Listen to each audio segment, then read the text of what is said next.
निकाल करें, इस पे कहूंगा ना, इसको छोड़ूंगा क्या? मतलब मैं थोड़ा काम बढ़ाना चाहता हूँ, काम बढ़ाऊं या ना बढ़ाऊं? बढ़ा लूं, टेंशन तो नहीं है।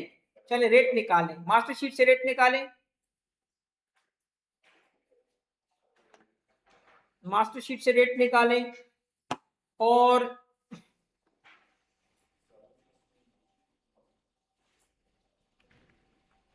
पेज 1 पे, शुरू के ही पेज पे रेट होंगे। पेज 1 पे ही फर्स्ट मास्टर शीट में रेट होने चाहिए कि ये रेट्स मौजूद हैं, ये रेट्स हैं। ओके, आए जरा एक ऐसे बंदे की कैलकुलेशन करते हैं, बेशक कोई भी रेट ले लो, सैलरीड नॉन सैलरीड आपकी मर्जी है, सैलरीड ले लेते हैं, नॉन सैलरीड। ओके, और मैं इसको लेना चाहता हूं बीच वाले किसी ब्रैकेट से, ये इसमें से लेना चाहता हूं, इसमें से भी ले सकते हैं वैसे, नहीं तीसरे नंबर से लेते हैं। आए जी तीसरे नंबर से एक रियल रेट लेते हैं 12-16, इसका मतलब मैं इसको कर देता हूं 14। ओके, एक बंदा है जिसकी इनकम कितनी थी, टैक्सेबल इनकम उसकी है 14 lakh.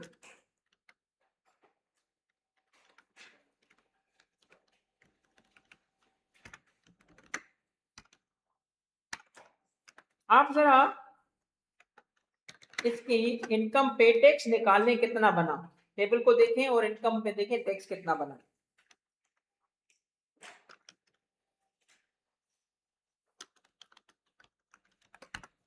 Tax on taxable income कितना बना, करें जरा कैलकुलेट। 14 पे तीसरे ब्रैकेट में 90,000 का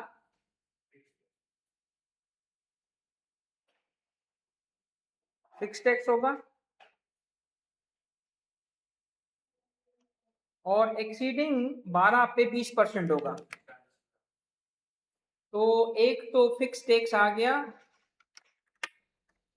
फिक्स्ड अमाउंट आ गया, और एक्सीडिंग अमाउंट पे, एक्सीडिंग अमाउंट कितना है इसका, एक्सीडिंग अमाउंट इसका 2 लाख है। कैसे पता चला, 12 से एक्सीडिंग, तो 12 से एक्सीडिंग टोटल इसकी इनकम कितनी है 14, तो 2 लाख 12 से एक्सीडिंग हो गया, और उस पर कितने परसेंट लगाना है, 20%। तो टोटल टैक्स कितना बना, ये बना, ठीक है, ये टैक्स आ गया। सही कैलकुलेट किया हमने। ओके, इस बंदे को एक लम्हे के लिए इग्नोर, बीच में एक दीवार बना दी, इधर आए। एक और बंदा लेते हैं जिसके पास यही इनकम है, same amount, no difference, but इस बंदे के पास ना सिर्फ ये इनकम है अपनी, बल्कि शेयर फ्रॉम एओपी भी है। एक एओपी का ये मेंबर है और वहां से एओपी से शेयर लेता है।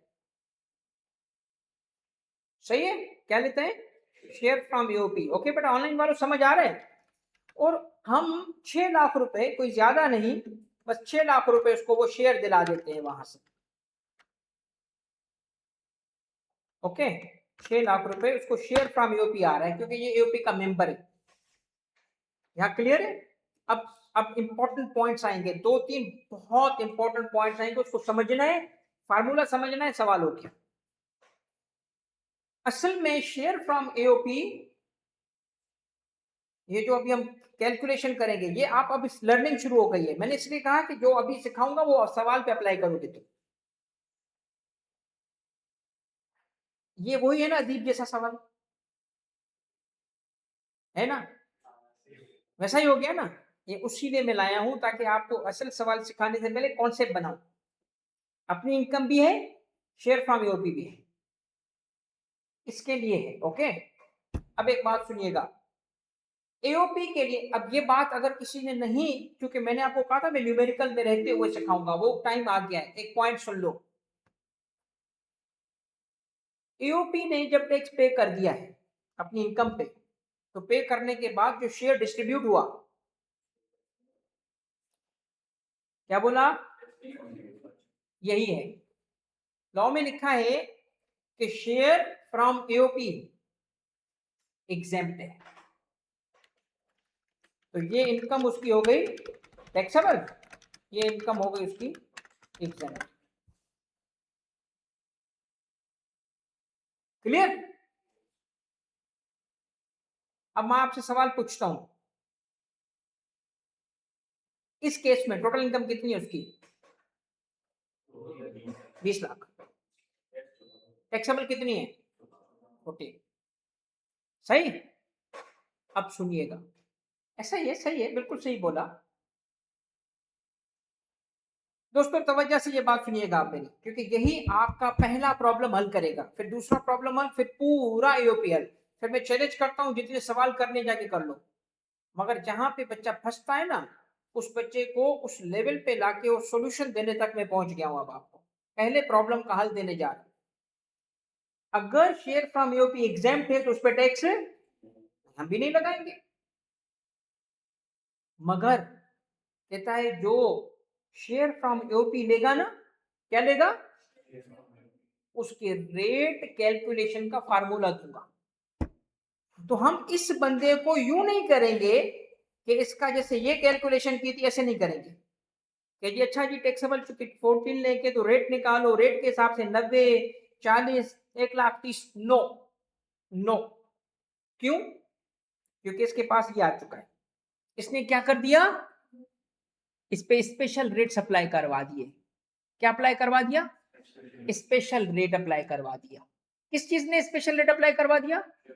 शेयर फ्रॉम एओपी होगा तो स्पेशल रेट लगेंगे, और स्पेशल क्या है? फार्मूले के जरिए लगेंगे। और फार्मूला क्या है? ए अपॉन बी इंटू सी। अभी नहीं समझ आएगा, अभी डालने दो, ए अपॉन बी इंटू सी। नहीं समझ आएगा अभी, छोड़ देना, अभी इस पे फोकस नहीं करना, ये फार्मूला है, इसके जरिए टैक्स निकालो। हमने कहा क्यों? स्पेशल रेट है अब इस पे, क्यों? शेयर फ्रॉम एओपी है, शेयर फ्रॉम एओपी आएगा, रेट चेंज हो जाएगा। ओके हो गई बात? सही है ना? तो इसीलिए अदीब की इनकम, मंजूर की इनकम स्पेशल रेट पे कैलकुलेट होगी। हम ये नहीं करेंगे रेंट भी निकाला, अपनी इनकम और रेट, तो फिर तो सवाल में कुछ था ही नहीं ना। तो फिर एओपी पे क्यों बच्चा कहता है बड़ा मुश्किल बड़ा मुश्किल? तो मुश्किल तो कुछ नहीं थी, फिर तो मैं पढ़ाता भी नहीं। मैं क्या कहता, एओपी टॉपिक नहीं है भाई, बाकियों की तरह रेट कैलकुलेट करना नहीं। एओपी में दो छोटी बातें हैं जो बड़ी बन जाती हैं, क्योंकि लॉजिक नहीं समझ आती। लॉजिक समझने के बाद बिलीव में तुम कहोगे यार ये तो कुछ भी नहीं है। आ रहा हूं उसकी तरफ। रेट क्या है बेटा? A upon B to C. Okay, अब सुनो, सी क्या है? इसमें सी क्या है? C is this real taxable income. मैंने लफ्ज इस्तेमाल किए रियल टैक्सेबल इनकम, और उसकी वजह है रियल टैक्सेबल इनकम मैं क्यों बोल रहा हूं, ये है। इसका मतलब टैक्स सी पे लगेगा, किस रेट के जरिए? A upon B, A upon B into C. C क्या है? Taxable income. कितनी? 14 लाख। रेट क्या है? इसका मतलब A upon B is the tax rate. A upon B क्या है उसकी तरफ भी आते हैं, आए जरा ए अपॉन बी की तरफ। ए क्या है? बी क्या है? ए टैक्स है ऑन बी, मतलब ए में भी मसला कोई नहीं है, असल मसला बी में है। ए अपॉन बी में क्या है? बी, बी, बी इंपॉर्टेंट है। A is the tax on B, तो बी क्या है? बी है real taxable income and plus share from UP. मार दिया इसने, और ऐसा इसने मारा पानी भी नहीं मांगा उसने। देखना क्या हुआ इसके साथ। अब कर नंबर डालें और करें कैलकुलेशन। नंबर के लिए आते हैं भाई। देखो मुझे क्या चाहिए, अब मुझे चाहिए सबसे पहले कौन सा नंबर? रियल टैक्सेबल इनकम कितनी है? ये। ओके, भाई रियल टैक्सेबल इनकम 14 लाख है ना, वो आ गई। शेयर फ्रॉम एओपी कितना है सर? ये। तो टोटल क्या आ गया? तो बी कितना बन गया? तो 20 लाख पे टैक्स निकालो। अरे नहीं है ना, एग्जाम्प्ट है, सबर तो कर बिलाल। निकालो ना, रेट इधर है ना तुम्हारे पास, रेट है ना, करो ना भाई 20 पे, तो ए आ जाएगा ना तुम्हारे पास, 20 पे टैक्स निकालो, सारा एओपी का मसला हल हो चुका है। करो भाई कैलकुलेशन। सर अब इसका मतलब हम 20 को देखेंगे, हाँ तब तो ए मिलेगा ना तुम्हें, A is the tax on B, तो बी क्या है, सर करके देखते हैं फिर। 20 से 20 लाख का मतलब है रेट चेंज हो गया, ये देखें 20 तो आगे चला गया, ओहो ओहो, ये तो बहुत आगे चला गया भाई, 16, तो इसका मतलब 170, ऐसा है ना, 16 से 32, ठीक है, तो फिक्स अमाउंट होगा। अच्छा अब इसका मतलब है हमें अब बी, अब ये देखना taxable income for rate purposes, ये वो रियल टैक्सेबल नहीं है भाई, ये रेट पर्पजेस टैक्सेबल इनकम है हमारे पास। स्क्रीन विजिबल है भाई, सारी चीजें ठीक है, ऑनलाइन वालों बेटा सारी चीजें ठीक है, स्क्रीन विजिबल है, सब कुछ सही है।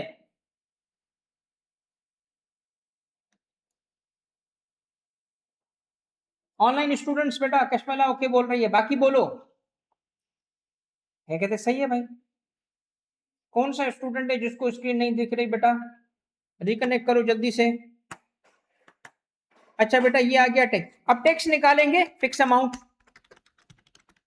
हाँ भाई फिक्स्ड अमाउंट, फिक्स कितना था, रेट में देखो 170 था, एक्सीडिंग के हवाले से अभी देखता हूँ, 16 से एक्सीडिंग, 16 से एक्सीडिंग पे 30% है ना, चलो रुक जाओ, ये आ गया फिक्स्ड, 16 से एक्सीडिंग का मतलब क्या हुआ, 16 से एक्सीडिंग, एक्सीडिंग अमाउंट पे टैक्स लगेगा 16, इसका मतलब 4 लाख, और उस पर कितने परसेंट लगेगा सर, 30% है ना, सही लिख रहा हूँ ना, तो टैक्स निकाल लो, क्या मसला है यार, ये हो गया आपका टोटल टैक्स कितना हो गया, दे दो, मुल्क को जरूरत है तेरे टैक्स की, ये आपका हो गया टैक्स ऑन बी, ले आओ ऊपर टैक्स ऑन बी, ये आ गया आपका टैक्स ऑन बी। अब आपको ए अपान बी मिल चुका है, मिला कि नहीं मिला, मिला। Before you move on, before you move on, एक बात सुनना, मैंने आपको कहा था ना थोड़ा एक्स्ट्रा काम करने दोगे फायदे में रहोगा, फायदा सुनो, इधर आओ, ये दो केसेस हैं, इधर मैंने स्पेस छोड़ा था ताकि ये बात आपको बताऊं, ठीक है, ये है tax payer without share from AOP, okay, सही है भाई, और ये है tax payer with share from AOP, आप दोनों की टैक्सेबल इनकम मुझे बताएं, सेम है, इसकी भी टैक्सेबल इनकम ये है, इसकी भी टैक्सेबल इनकम ये है, क्या मैं गलत बोल रहा हूं, नहीं, सही बोला ना, सेम है ना, सेम, उसकी भी 14 इनकम, इसकी भी 14 इनकम, मैंने दो एग्जाम्पल बनाई है जिसमें शेयर फ्रॉम ईओपी वाला केस अलग कर दिया, बट टैक्सेबल इनकम दोनों की सेम रखी है, रखी है। अब जरा रुको, और इसका टैक्स बताओ जो इस पे लगेगा, इस 14 पे जो टैक्स लगेगा ना, अब वो मुझे कैलकुलेट करके दो, ए अपान बी के हिसाब से देखो कि इस पे कितना टैक्स बनता है, ये सारी अंडरस्टैंडिंग के लिए मैं बनाया था, थोड़ा नीचे लेके जा रहा हूं, इसको मैं थोड़ा नीचे लेके जा रहा हूँ, सारी वर्किंग को डिलीट नहीं करूंगा यार, अपना अहमद साइम इसको बेटा शेयर करना बच्चों से यार ग्रुप पे, मुझसे भी शेयर कर देना अगर, बस अल्लाह करे सेव होता रहे, ओके। चलो भाई ये है टैक्स, अब हम लिखेंगे इसके लिए, इस सवाल में लिखेंगे क्या लिखेंगे, लिखेंगे टैक्सेबल इनकम, बल्कि थोड़ा चलो छोड़ो कोई जरूरत नहीं है, टैक्सेबल इनकम कितनी लिखूं, ये टैक्स ऑन टैक्सेबल इनकम, कैसे कैलकुलेट करोगे भाई, कैसे कैलकुलेट, वो तो रेट ए अपान बी तो तुम कैलकुलेट कर चुके हो ना नोट में, ए अपान बी के थ्रू करोगे ना इसका रेट का कैलकुलेशन, ये जो कॉन्सेप्ट मैंने बनाया था अगेन थोड़ा और नीचे कर देता हूं, ये देखो, तो टैक्सेबल इनकम तो इसकी ये, मगर इस पे टैक्स सीधा रेट नहीं लगेगा, ए अपान बी कैलकुलेट होगा, तो ए अपान बी कैलकुलेट हम पहले ही करके बैठे हैं, ये हमने किया ए, और ये हमने किया था P, ओके, पूरा पूरा पूरा पूरा पूरा A अपॉन B लगाओ भी इस पे रेट, ये multiplied by A divide by, अब मुझे जरा गौर से बताओ कुछ फर्क हुआ, कुछ समझ आया आपको? ये देखो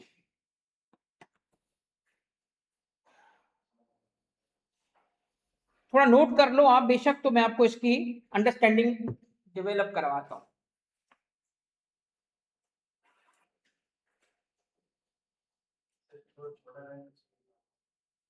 इतना ही है सब, हाँ नीचे वाले को भी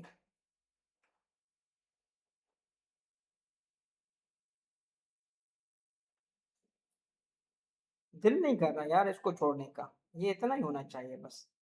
चलो सबर करो, मैं फिर देता हूँ तुम्हें, बस सबर, इतना ही है, बाकी कुछ भी नहीं है। नीचे की अलग तस्वीर बना दो, बस सिंगल तस्वीर में नहीं लाओ, अब बनाओ इसकी, बना ली? अच्छा बेटा अब देखो, मुझे अब थोड़ी आप एक बात बताएं, सवाल पूछता हूं आपसे।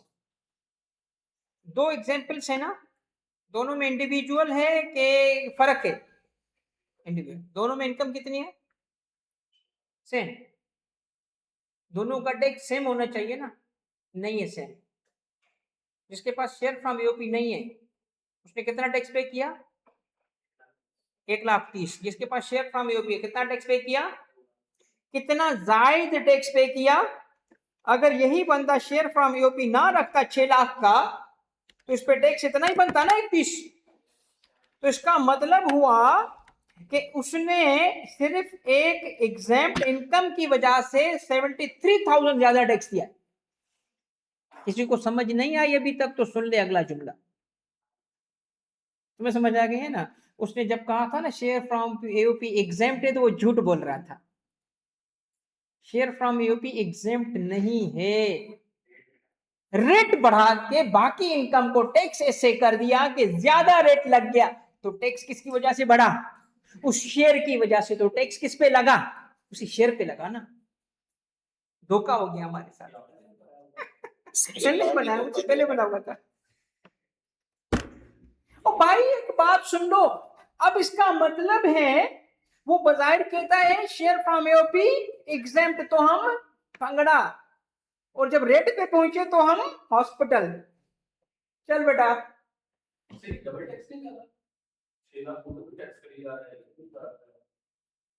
अब डबल टैक्स का मेरे पास जवाब तो है कि पर्सन अलग अलग होते हैं तो डबल टैक्स नहीं होता, क्योंकि डिविडेंड के साथ भी तो ये हो रहा है।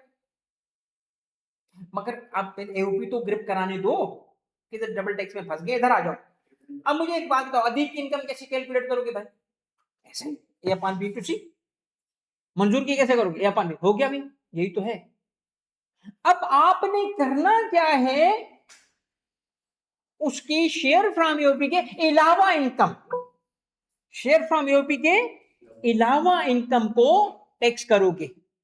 मेंबर की इनकम कैसे टैक्स करेंगे? शेयर फ्रॉम यूपी के अलावा इनकम को टैक्स करेंगे। कैसे? ऐसे ही, ए अपॉन बी टू सी, पहले बी निकालेंगे, शेयर उसके साथ जोड़ के उस पर टैक्स निकालेंगे, ए अपॉन बी मिलेगा, लगाओ रेट, हो गया आपका सवाल। इसका मतलब क्या हुआ? यूनिकनेस क्या है? What is unique? Rate, A upon B, यही चीज। हाँ हाँ हाँ,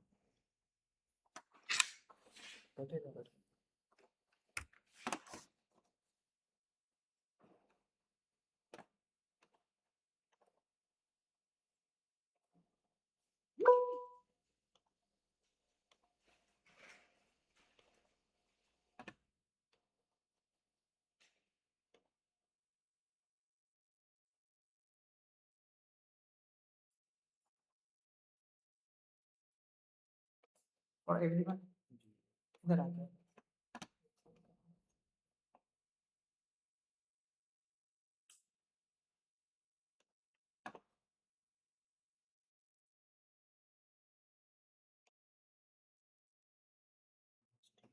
ठीक है, चलो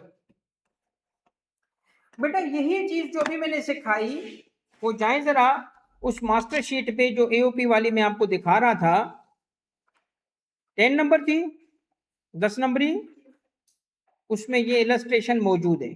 सेम इलस्ट्रेशन उससे भी रिवाइज कर सकते हो। जब भी आपको रिवाइज करना हो आपको यहाँ पे ये देखें, ये A/B/C की ये वर्किंग मौजूद है, ये देखो, ठीक है। ये वही चीज मौजूद है। कहता है कि टैक्स होगी एक्चुअल, उस पर टैक्स लगाएंगे कैसे, टैक्सेबल इनकम और शेयर लेंगे, और ये जो डिनोमिनेटर है उस पर जो टैक्स आएगा वो ऊपर रखेंगे। ये A/B/C है। क्लियर है भाई? यहां से रिवाइज कर सकते हो जब भी चाहो आप। ओके, अब आपको एक टेक्निकल चीज सीखनी है, आपके एओपी का 100% कंप्लीट हो जाता है।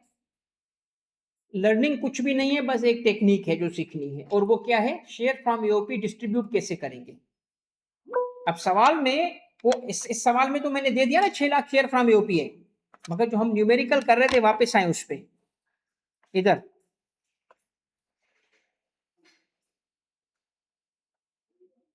ये। मुझे एक बात बताएं, नहीं ये है या नहीं है, हाँ यही है। अच्छा आप मुझे एक बात बताएं, दो पार्टनर है कौन से, दो पार्टनर है ना इस सवाल में, रियल जो सवाल था आईकेप का, एक था मंजूर और दूसरा था, पहले मंजूर की बात करते हैं। मंजूर के पास सवाल में क्या इनकम गिवन है, मंजूर sold 5000 shares of a listed company for 600 each on 30th September. He acquired these shares in July 22. ये इसके पास कोई लिस्टेड कंपनी यानी सिक्योरिटीज इनकम है, देख रहे हो भाई, सिक्योरिटीज की इनकम है भाई। ओके है ना, 5000 शेयर्स है लिस्टेड कंपनी के, लिस्टेड कंपनी के सिक्योरिटी में आती है ना, कैपिटल गेन में दो इनकम है ना, कैपिटल एसेट और सिक्योरिटीज, ये सिक्योरिटीज में आता है। मैं इसकी डिस्कशन समझाता हूँ ये ट्रांजेक्शन क्या है। बट दूसरा क्या है, अदीब, अदीब अर्नड गेन कितना, 3 lakh from sale of painting to an art collector. Okay, क्या इन दोनों को कोई और इनकम है, हाँ एक है, एक है, किसके पास है, ये है उसकी इनकम, किसकी इनकम है, अदीब की। सही है, अदीब की इनकम है ना, एओपी का एक्सपेंस तो अदीब की इनकम। सही है भाई, इसका मतलब क्या है कि जब आप इनकम्स ढूंढे ना तो पूरे सवाल को देखें कि कहाँ कहाँ उसकी इनकम गिवन है पार्टनर्स की। अदीब की दो इनकम्स हैं, एक ये और एक नीचे गिवन है। सही है, तो आपको मैं चाहता हूं मंजूर से पहले अदीब की कैलकुलेशन सिखाता हूं, क्योंकि उसके बाद मंजूर में कुछ भी नहीं है, मंजूर बहुत इजी है, वो आसानी से हो जाएगा, इसलिए उसमें मैं नहीं जाना चाहता आसान में, अदीब को पहले करना चाहता हूं। सही है, अदीब की एक इनकम क्या है, रेंट से, इनकम फ्रॉम प्रॉपर्टी है। ओके, इनकम फ्रॉम प्रॉपर्टी है। ओके, चलो मैं लिख ही लेता हूं, इनकम फ्रॉम प्रॉपर्टी, और वो कितनी इनकम है,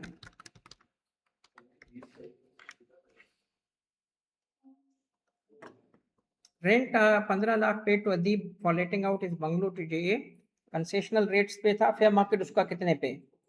आप मुझे बताएं, प्रॉपर्टी इनकम में जब हम टैक्स लगाते हैं तो फेयर मार्केट पे लगाते हैं ना, तो इसने एक्चुअल रेंट कितना कमाया, 15।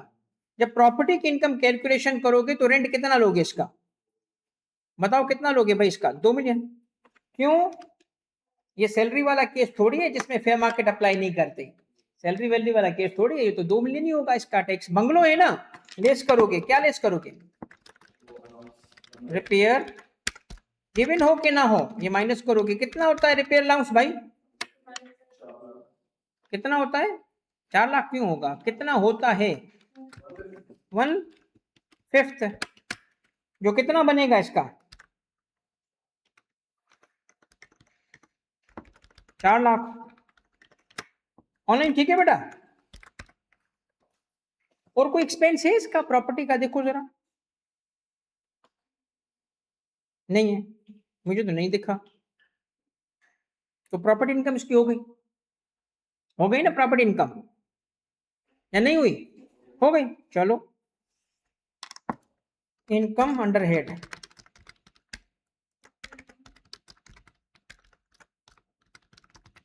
इनकम अंडर हेड कितनी है इसकी? दूसरा हेड कौन सा है इसका? पेंटिंग बेची है इसने, कैपिटल गेन, और जब इसने बेचा तो उसने सीधा सीधा गेन दिया है, gain on disposal of painting, जो उसने कैलकुलेट करके दिया, हमें कोई वर्किंग भी नहीं करनी पड़ी। क्यों भाई, खुद देख लो। अदीब अर्नड गेन, गेन कर दिया ना, अमाउंट बताया कुछ नहीं, 3 लाख, 3 लाख लिख दो, और कुछ भी इसमें नहीं है, तो दोनों इनकम्स अब हो जाएंगी add, sum of all heads, ये हो गई इसकी इनकम। कोई और इनकम नहीं है, कोई और एंट्री नहीं है, तो ये अदीब की क्या बन चुकी है? Taxable income. ठीक है, नहीं बेटा सबर, अभी टैक्सेबल इनकम आ गई ना, यस टैक्सेबल इनकम है। अब सवाल ये, इसका शेयर कितना है? चाहिए ना, शेयर फ्रॉम यूपी तो चाहिए ना,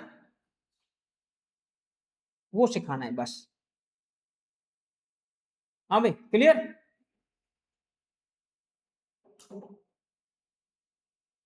कि नो क्लियर?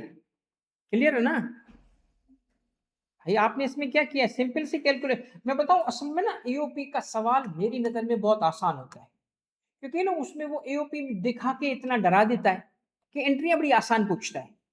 गेन भी मुझे बताएं, क्या प्रॉपर्टी इसकी मुश्किल थी? गेन इसका मुश्किल था? कुछ भी तो नहीं था ना, तो फिर इतना हवा क्यों बना होता है एओपी एओपी का? क्योंकि वो मेथड ही मुश्किल है। ये ए अपॉन बी में बच्चा फंस सकता है, आप नहीं फंसोगे। क्यों? आप क्या सीख चुके हो, हम इसको टैक्स लगाएंगे, किस मेथड से लगाएंगे? क्या मैं जाके सीधा रेट देखूं, या ए अपॉन बी पहले करूं? ए अपॉन बी करूंगा ना, उसके लिए क्या चाहिए, क्या चाहिए उसके लिए?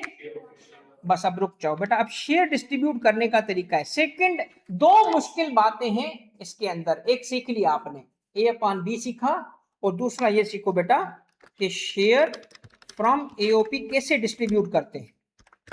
बस इसका एक मेथड है, शेयर फ्रॉम एओपी का तरीकेकार क्या है वो बस सीख लो। ओके, सही है भाई? अब पहली चीज इसके अंदर कौन सी इनकम डिस्ट्रीब्यूट करोगे बताओ? जो एओपी की होगी। कहां एओपी की इनकम? भाई ये एओपी था, उसकी इनकम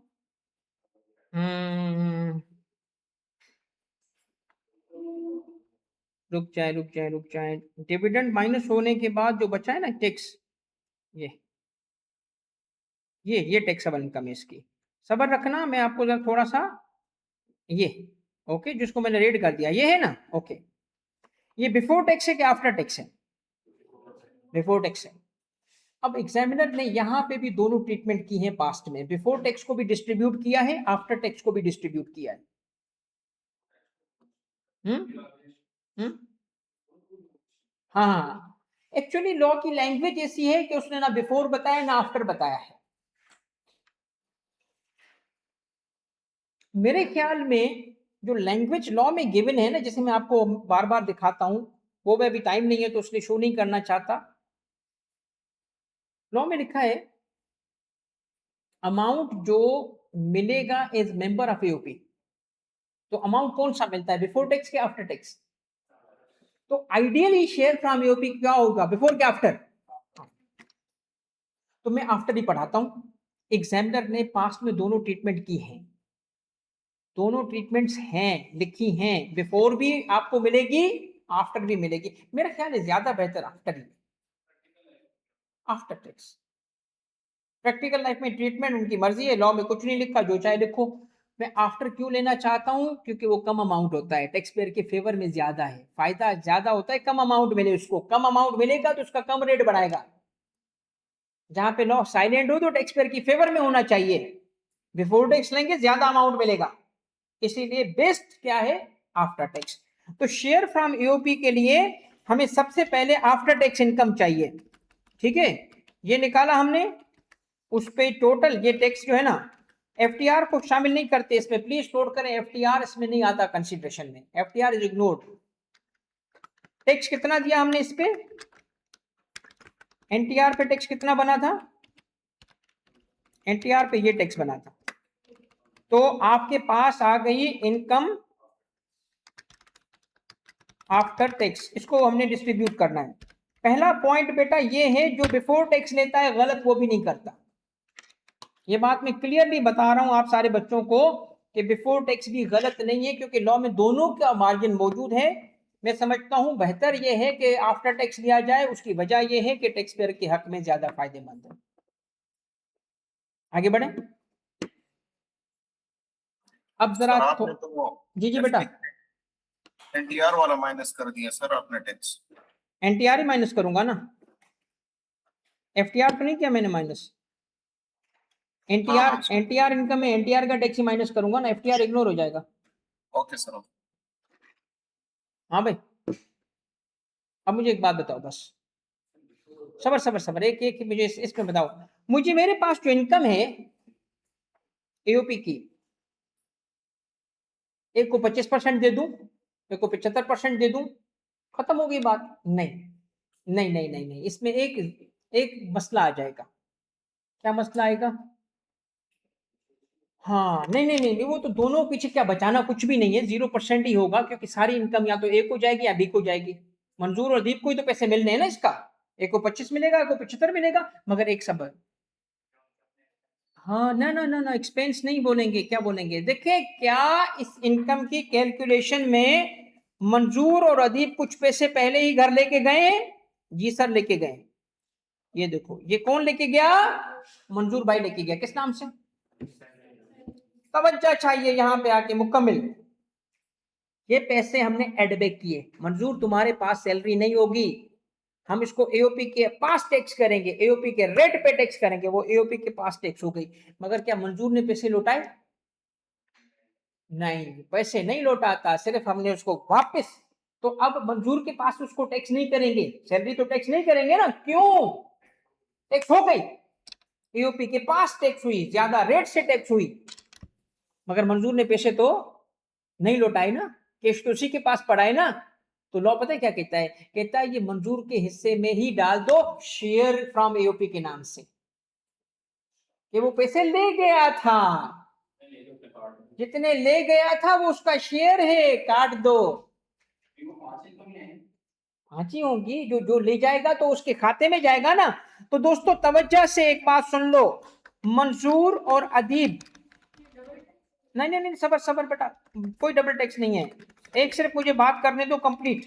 मंजूर और अदीब, सबर सबर बेटा, सबर सबर, मैं बताता हूं आपको, आपके सारे सवाल मुझे पता है क्या होंगे, मगर एक बात किसी में हटना नहीं दूंगा आपको, क्योंकि असल में पंच है ना। एक दफा मैं किसी केस में एफडीआर को रिप्रेजेंट किया करने गया, स्पेशल कोर्ट, टैक्स कोर्ट्स होती है, तो वहां बड़ी तैयारी करके गया मैं, और क्योंकि आगे टॉप के वकील थे, टॉप लेवल के वकील थे, मैंने कहा जी इसको तो मेरा इतना जबरदस्त पक्का केस बनाया है भाई ने, और मैं तो बीट करके आऊंगा। फिर मैंने पहले ही सोचा था दोस्तों को कॉल करके बताऊंगा, फला वकील को मैंने बीट कर दिया, फला वकील। इससे रात को सोते हुए नींद आ गई, तैयारी बड़ी अच्छी की हुई थी, सुबह पहुंचा, वकील साहब ने कुछ बोला ही नहीं। सर देखिए इस केस में ये, वो बड़े टॉप के वकील, आपके मिनिस्टर भी रहे मुल्क के, लॉ मिनिस्टर रहे, और बहुत कमाल के, इस पर कोई शक नहीं, is a top level lawyer.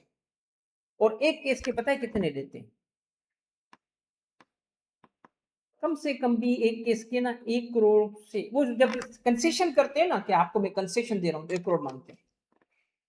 हाँ हाँ, मजाक नहीं कर रहा, I know it for fact. एक सरकार का केस था, सरकार का, और उसमें एक केस पे टैक्स हमने लगाया था, वो टैक्स कोर्ट ने, हाई कोर्ट ने कहा कि जी ये गलत टैक्स है, तो हम अरबों रुपए का नुकसान हो रहा था। हमने कहा कि गवर्नमेंट से कहा कि हमें इजाजत दें, हम बड़ा वकील करें, गवर्नमेंट ने कहा करो। हम उनके पास गए, सर ये आप जरा टाइम दें हमें। तो यार मैं सरकारी केस नहीं लेता भाई, ऐसे नहीं है, मुल्क के लिए नहीं, हम आपको फी देंगे। वो समझ गया कि ये सरकारी लोग फी नहीं देंगे, तो क्या आपको फी मेरी पता है? जी पता तो है, बट कंसेशन तो दो। आपको पता है फिर भी 75 लाख रुपए मांगे। इसका मतलब इतना बड़ा वकील, उसके सामने भाई खड़ा था, मैंने कहा जी इसको बीट करना कितनी बड़ी बात होगी, इज्जत की बात होगी ना।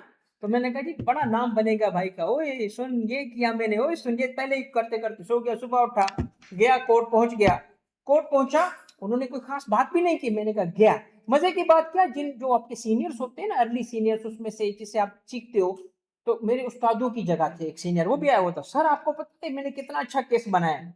अच्छा मैं बैठूंगा तुम्हारा केस सुनूंगा। अब मैं बैठा हूँ जी, मेरे उस्ताद भी बैठे हुए हैं जी, भाई की तो बड़ी अब इज्जत होने वाली है। अच्छा मैंने अल्हम्दुलिल्लाह तैयारी बहुत अच्छी की थी। अब मैं केस पेश करने के लिए योर ऑनर जैसे बैठो कोर्ट में, जजेस दो योर ऑनर करके मैं आर्गुमेंट बिल्ड करने लगूं।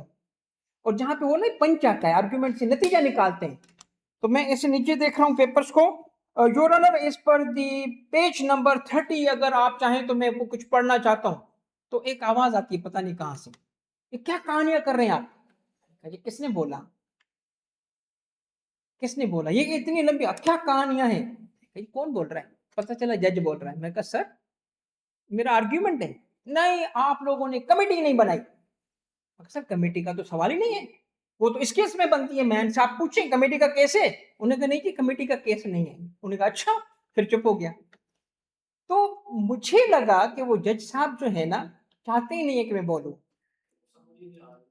नहीं नहीं, कुछ और भी बातें होती हैं जो हम यहाँ नहीं कर सकते। हाँ ओ भाई, जब मैं नतीजा निकालने पे आऊं ना, तो एक आवाज गूंजे, ये क्या किया है आपने?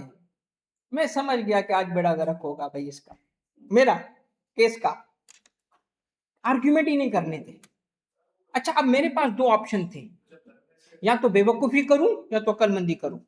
बेवकूफी क्या थी, मैं लड़ पड़ता उससे, ये बड़ी बेवकूफी होगी, क्योंकि मेरे बाप का केस नहीं था, सरकार का केस था, मैंने बड़ी मेहनत की थी। मगर एक बंदा अगर बेंट ऑन है ना, तो उससे लड़ते नहीं है। अगर मैं लड़ता वो मेरे अगेंस्ट हो जाता, लिख देता जी एक अफसर था बड़ा बदतमीज ये वो, तो मेरी नौकरी खराब हो जाती। मैं फिर जस्टिफिकेशन देता पड़ता अपने डिपार्टमेंट को कि जी मैंने ये क्या किया था क्या नहीं किया था। मैंने कहा सबर से ले, बेइज्जती हो रही है कोई मसला नहीं है। सबसे बड़ा दर्द क्या था, टीचर पीछे बैठे हैं यार। ये मतलब मैं पूछे देख नहीं सकता, केस चल रहा है भाई, जितने लोग हैं कोर्ट में, मैं क्या पीछे देख के सर सॉरी बेइज्जती हो रही है। अच्छा मजे की बात क्या थी, जब केस खत्म हुआ ना, मैंने कहा पहले सर को बताऊंगी, जैसे ही देखा सही नहीं। या अल्लाह शुक्र वो चले गए थे। अच्छा मगर मैंने भी कुछ टेक्निक्स खेली, अक्लमंदी, ठंडा ठंडा आर्गुमेंट अक्ल से होता है, जीतते अक्ल से हो, जज्बात से नहीं। अब दो जजेस थे ना, दूसरा जज मेरी बात समझ रहा था, तो पता है मैं देखी उसको रहा था, भाई रेस्क्यू तो कर, मुझे कुछ बोलने तो दे। तो मैं वो समझ गया मेरी बात, बॉडी लैंग्वेज को ही समझ गया। यूर ऑनर ऐसे बात करते ना, तो दोनों को भाई यूर ऑनर वो समझ गया कि यार ये गलत हो रहा है, सही नहीं हो रहा। अच्छा जी आप तुनियो साहब जानते थे अलहमदा रोज तुनियो साहब, ये जो आपने बात की है किस पेज पे लिखी है? Sir page number 17। मैं समझ गया मुझे आर्ग्यूमेंट करने देगा। 17 पे गया, अच्छा इसमें क्या आपने ये क्या लिखा है? सर ये लिखा है। अच्छा फिर क्या हुआ था? अच्छा अच्छा ये कमेटी का। मैंने कहा जबरदस्त हेल्प आ गई मुझे, वो मुझे बिल्ड करने दे, द मोमेंट में नतीजा निकालू फिर वही आवाज, वो दोबारा जज वो बोल पड़े। अच्छा और ऐसा सवाल करे जिसका ताल्लुक ही नहीं। अल्हम्दुलिल्लाह वो केस हम हार गए। तो मुझे अब आर्ग्यूमेंट नतीजा निकालने दो, तो मुझे कहां लेके जा रहे हो? तुम भी वो जज हो क्या? सबर करो यार, मुझे नतीजा निकालने दो, मैं जीतने दो केस भाई, एओपी का केस जीत रहा हूं आज। ठीक है। अच्छा बेटा देखो, अब क्या हुआ, सबसे पहले इसमें से वो हिस्से उसको दे दो जो ले गया था घर। तो 5 ही होंगे ना यार, जो एडबैक किए थे, जो घर लेके गया वापस नहीं किया। मंजूर क्या लेके गया था भाई? मंजूर भाई क्या लेके गए हो? इधर आओ, यहाँ एडबैक क्या होगा आपने भाई? ये देखो सैलरी लेके गया मंजूर, कितने की? खत्म बात, ऐड लिखो, मंजूर को सैलरी दो। इसको लिखते हैं बेटा स्पेसिफिक शेयर। क्या लिखते हैं?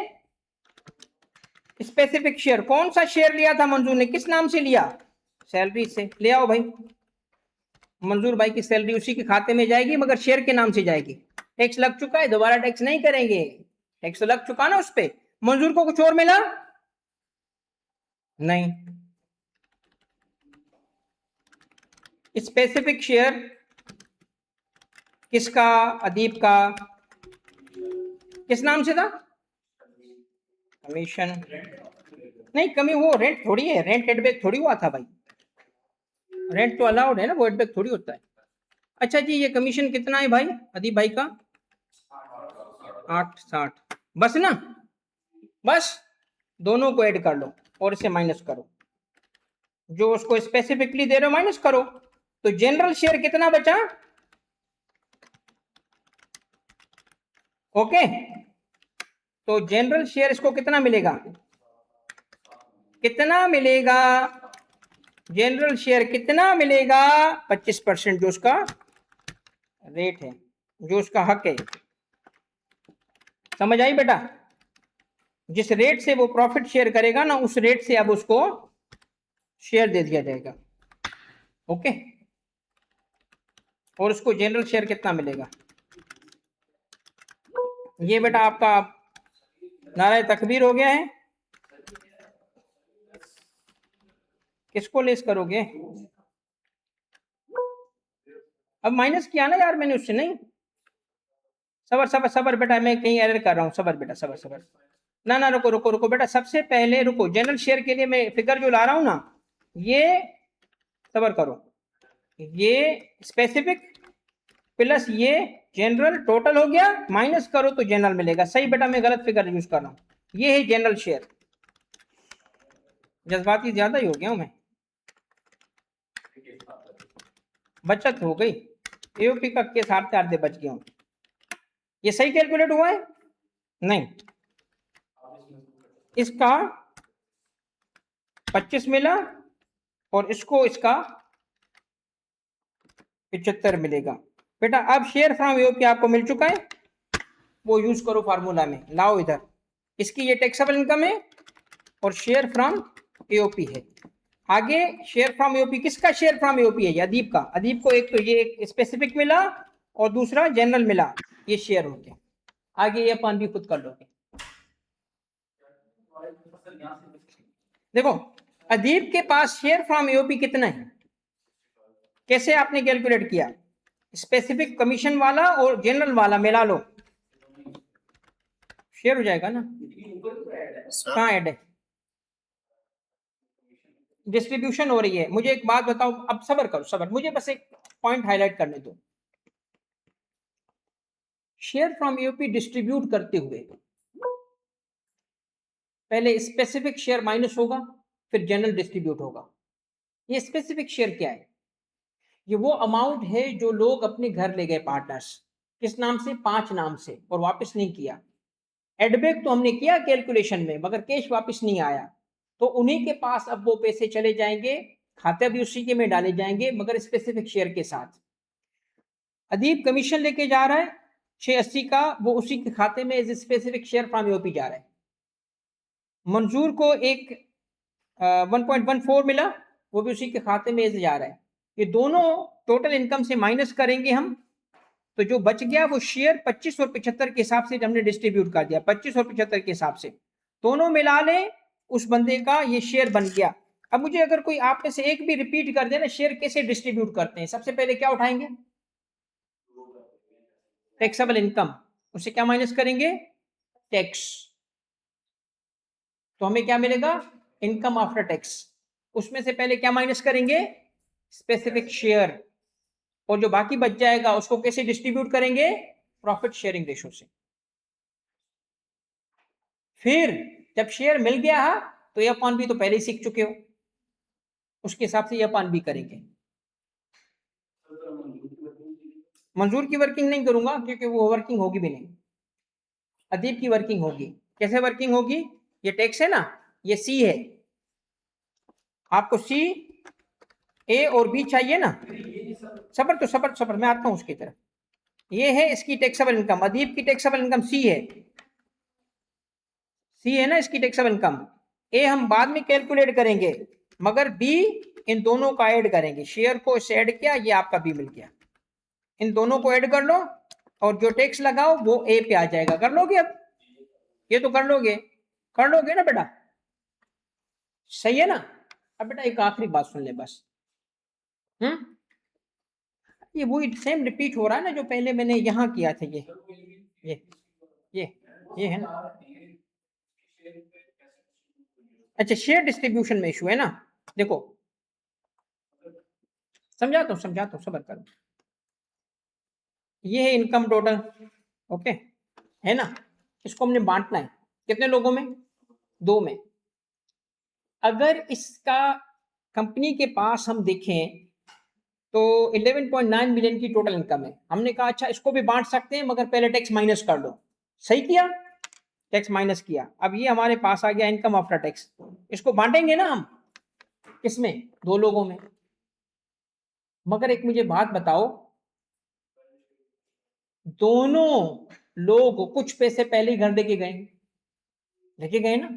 किस नाम से लेके जा सकते हैं वो, 5 नामों से पैसे लेके जा सकते हैं। Salary, profit on debt, commission, brokerage और रेम्यूनरेशन, है ना। वो वापस दिए उन्होंने, नहीं दिए ना। तो लॉ कहते अच्छा उनको ही वो पैसे दे दो। अगर इसका 25-75 करेंगे ना, देखें क्या होगा, किसके साथ जाती होगी। ये देखो, इसका कर लो 25-75, इनको भी 25-75 दे दो। फिर देखो फिगर्स क्या आ रही है, करो भाई इसको 25, ये देखो। हाँ हाँ हाँ, रुको ना जरा, कंपेयर तो करो जरा। आप नतीजा क्या निकाल रहे हो ये,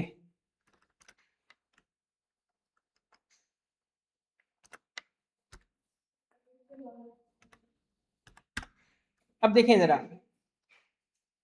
इस हिसाब से इसको 65 लाख मिल रहे हैं। स्ट्रेट अगर 75 लगाओगे तो ज्यादा,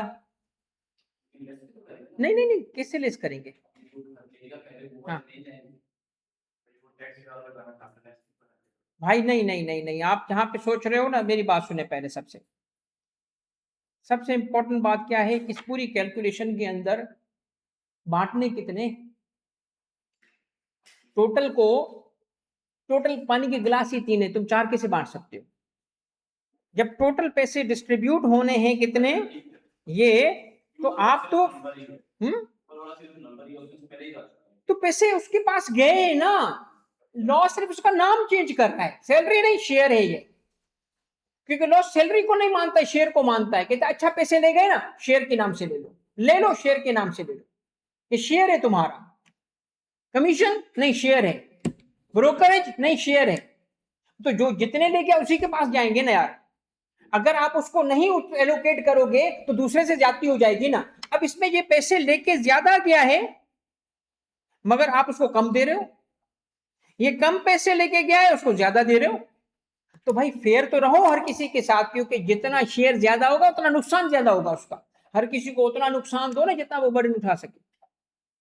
तो मुझे एक बात बताएं, इस लॉजिक को छोड़ दें मगर इतना मुझे बताएं, शेयर डिस्ट्रीब्यूट होता कैसे। सबसे पहले क्या लोगे,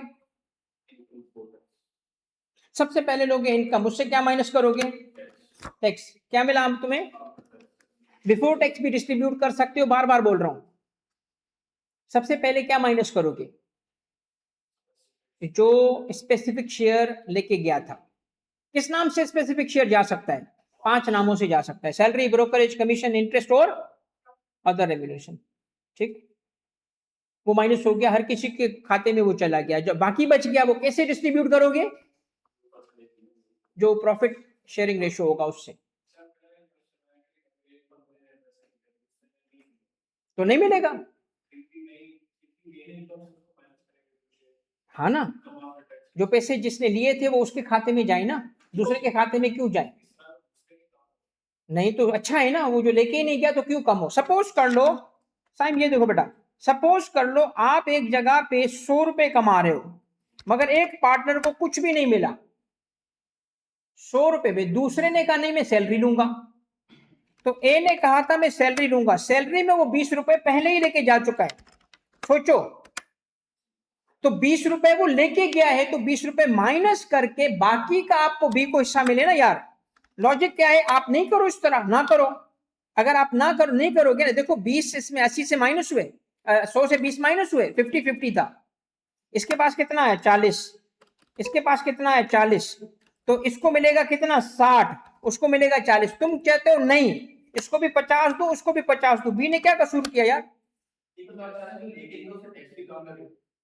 वो चाह रहा है जो लेके गया उसको ज्यादा टैक्स लगे, जो पैसे कमा रहा है ज्यादा उसको ज्यादा शेयर मिले। आप अगर एक्चुअल शेयर भाई आप अकाउंटिंग थोड़ी देख रहे हो कि एक्चुअल शेयर क्या है, अकाउंटिंग है ना वो तो टैक्स है। टैक्स उसको कहता है ले जाओ पैसे, वापस नहीं मांगूंगा, सैलरी वापस नहीं करूंगा, बट नाम चेंज करके तुझे दे दूंगा। उसका नाम चेंज कर दिया, क्या बोला उसको, शेयर। अब समझ आ गई, क्लियर हो गई सारे, क्लियर हो गई है कि नहीं हुई, एब्सोल्युटली क्लियर। चले आखिरी पॉइंट को मैं आता हूं, मगर बिफोर डूइंग दैट एक सवाल मैं पूछना चाहता हूं तुमसे, वो ये है, शेयर फ्रॉम एओपी में मैंने दो बातें सिखाई हैं आपको। एक सिखाया ए अपॉन बी के जरिए रेट लगता है, टैक्स लगता है, और दूसरा सिखाया कि प्रॉफिट कैसे डिस्ट्रीब्यूट करते हैं। दोनों बताओ। ए अपॉन बी इंटू सी में सी क्या है, एक्चुअल टैक्सेबल इनकम का मतलब है जो शेयर फ्रॉम एओपी ना हो उसके अलावा इनकम हो। ओके, ए अपॉन बी क्या है,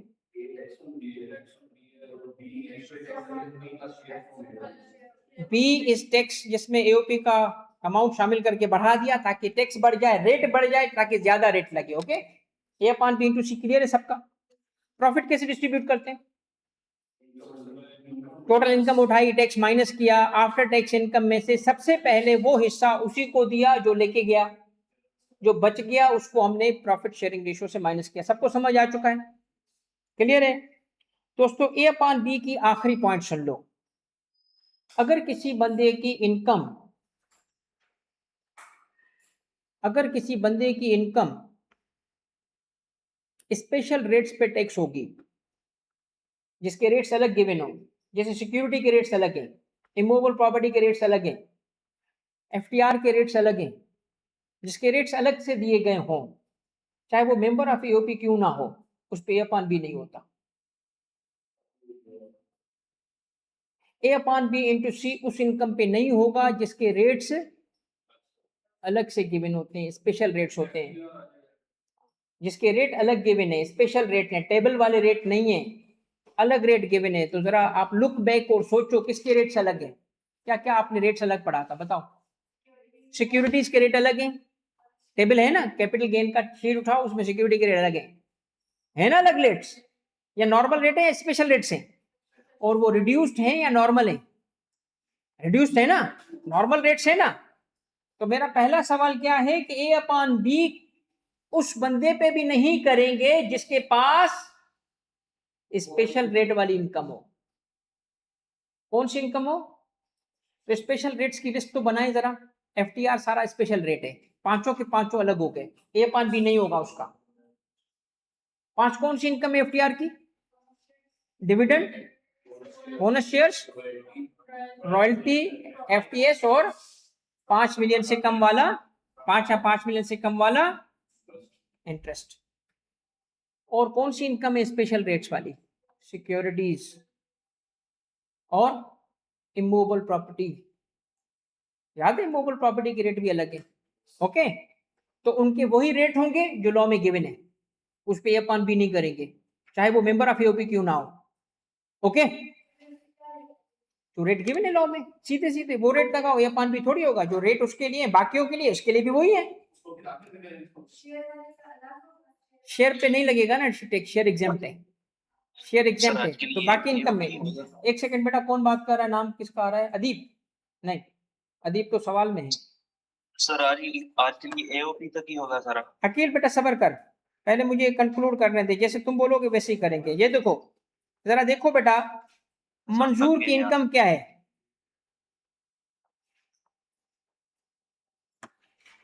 मंजूर की इनकम क्या है,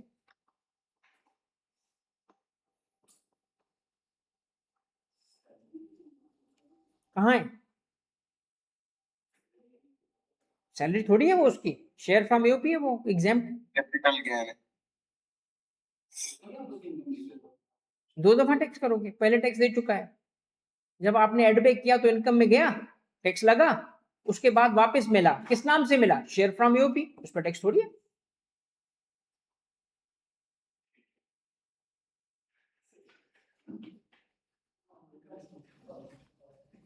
भाई देखो तो सही, इसकी इनकम क्या है मंजूर की, दो के एक, एक कौन सी इनकम है, कौन सा वाला कैपिटल गेन है? Separate lot. तो ए अपॉन बी नहीं होगा ना, ये तो नॉर्मल तरीके से आप इसका गेन कैलकुलेट करें, जो रेट गिवन होगा वो अप्लाई करो, ए अपॉन बी नहीं, ये नॉर्मल केस है।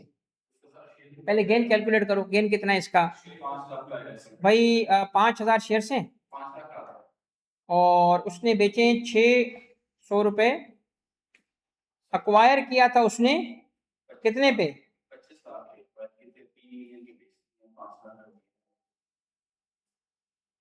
अच्छा, मगर इसमें ब्रोकरेज फी भी तो उसने पे की है ना, 2 पर शेयर, वो भी तो माइनस करोगे। तो पहले आप उठाएं 5,000 शेयर्स, मल्टीप्लाई करें 600 से, फिर 5,000 उठा के मल्टीप्लाई करें 500 से, ये माइनस करें, और 5,000 मल्टीप्लाई बाय 2 रुपया करके माइनस कर ले, आपको गेन आ जाएगा। ये इनकम किसकी है? जो कि मेंबर ऑफ एओपी है, मगर फिर भी ए अपॉन बी नहीं होगा। क्यों? इसके रेट अलग है।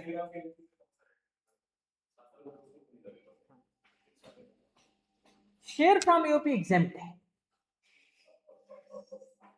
इसका मतलब समझते हो क्या है? शेयर फ्रॉम एओपी एग्जेम्प्ट है।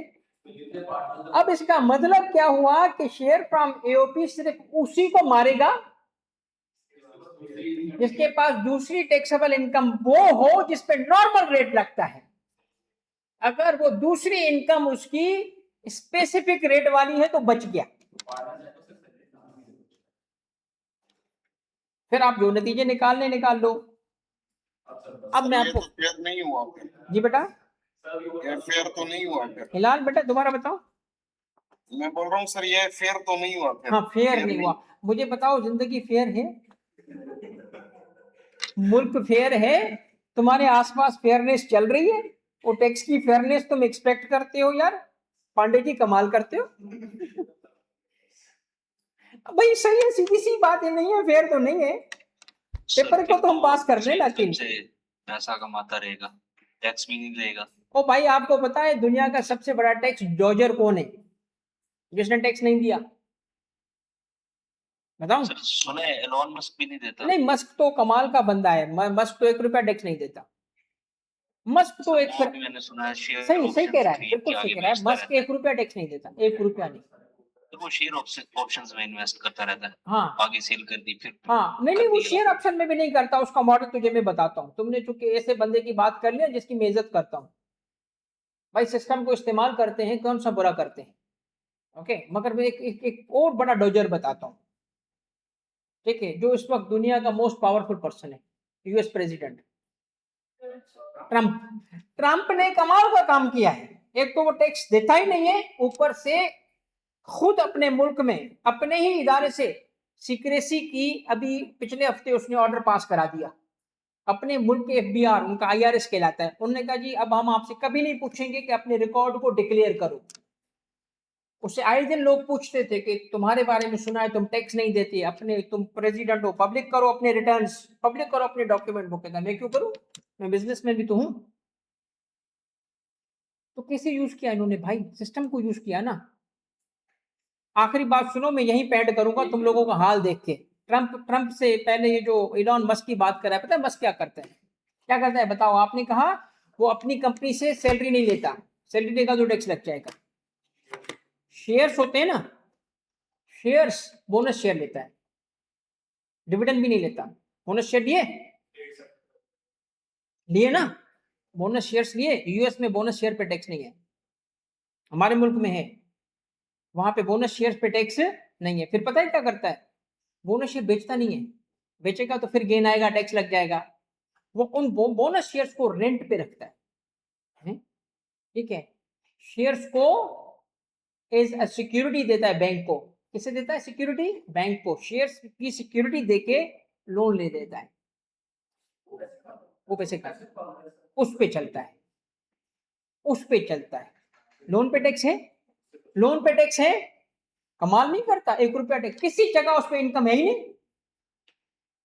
जो कुछ कमाया किसके जरिए लिया? शेयर्स के। शेयर्स बेचे नहीं, किसको दिए शेयर? बैंक को। रख लो सिक्योरिटी, मुझे क्या दे दो? लोन।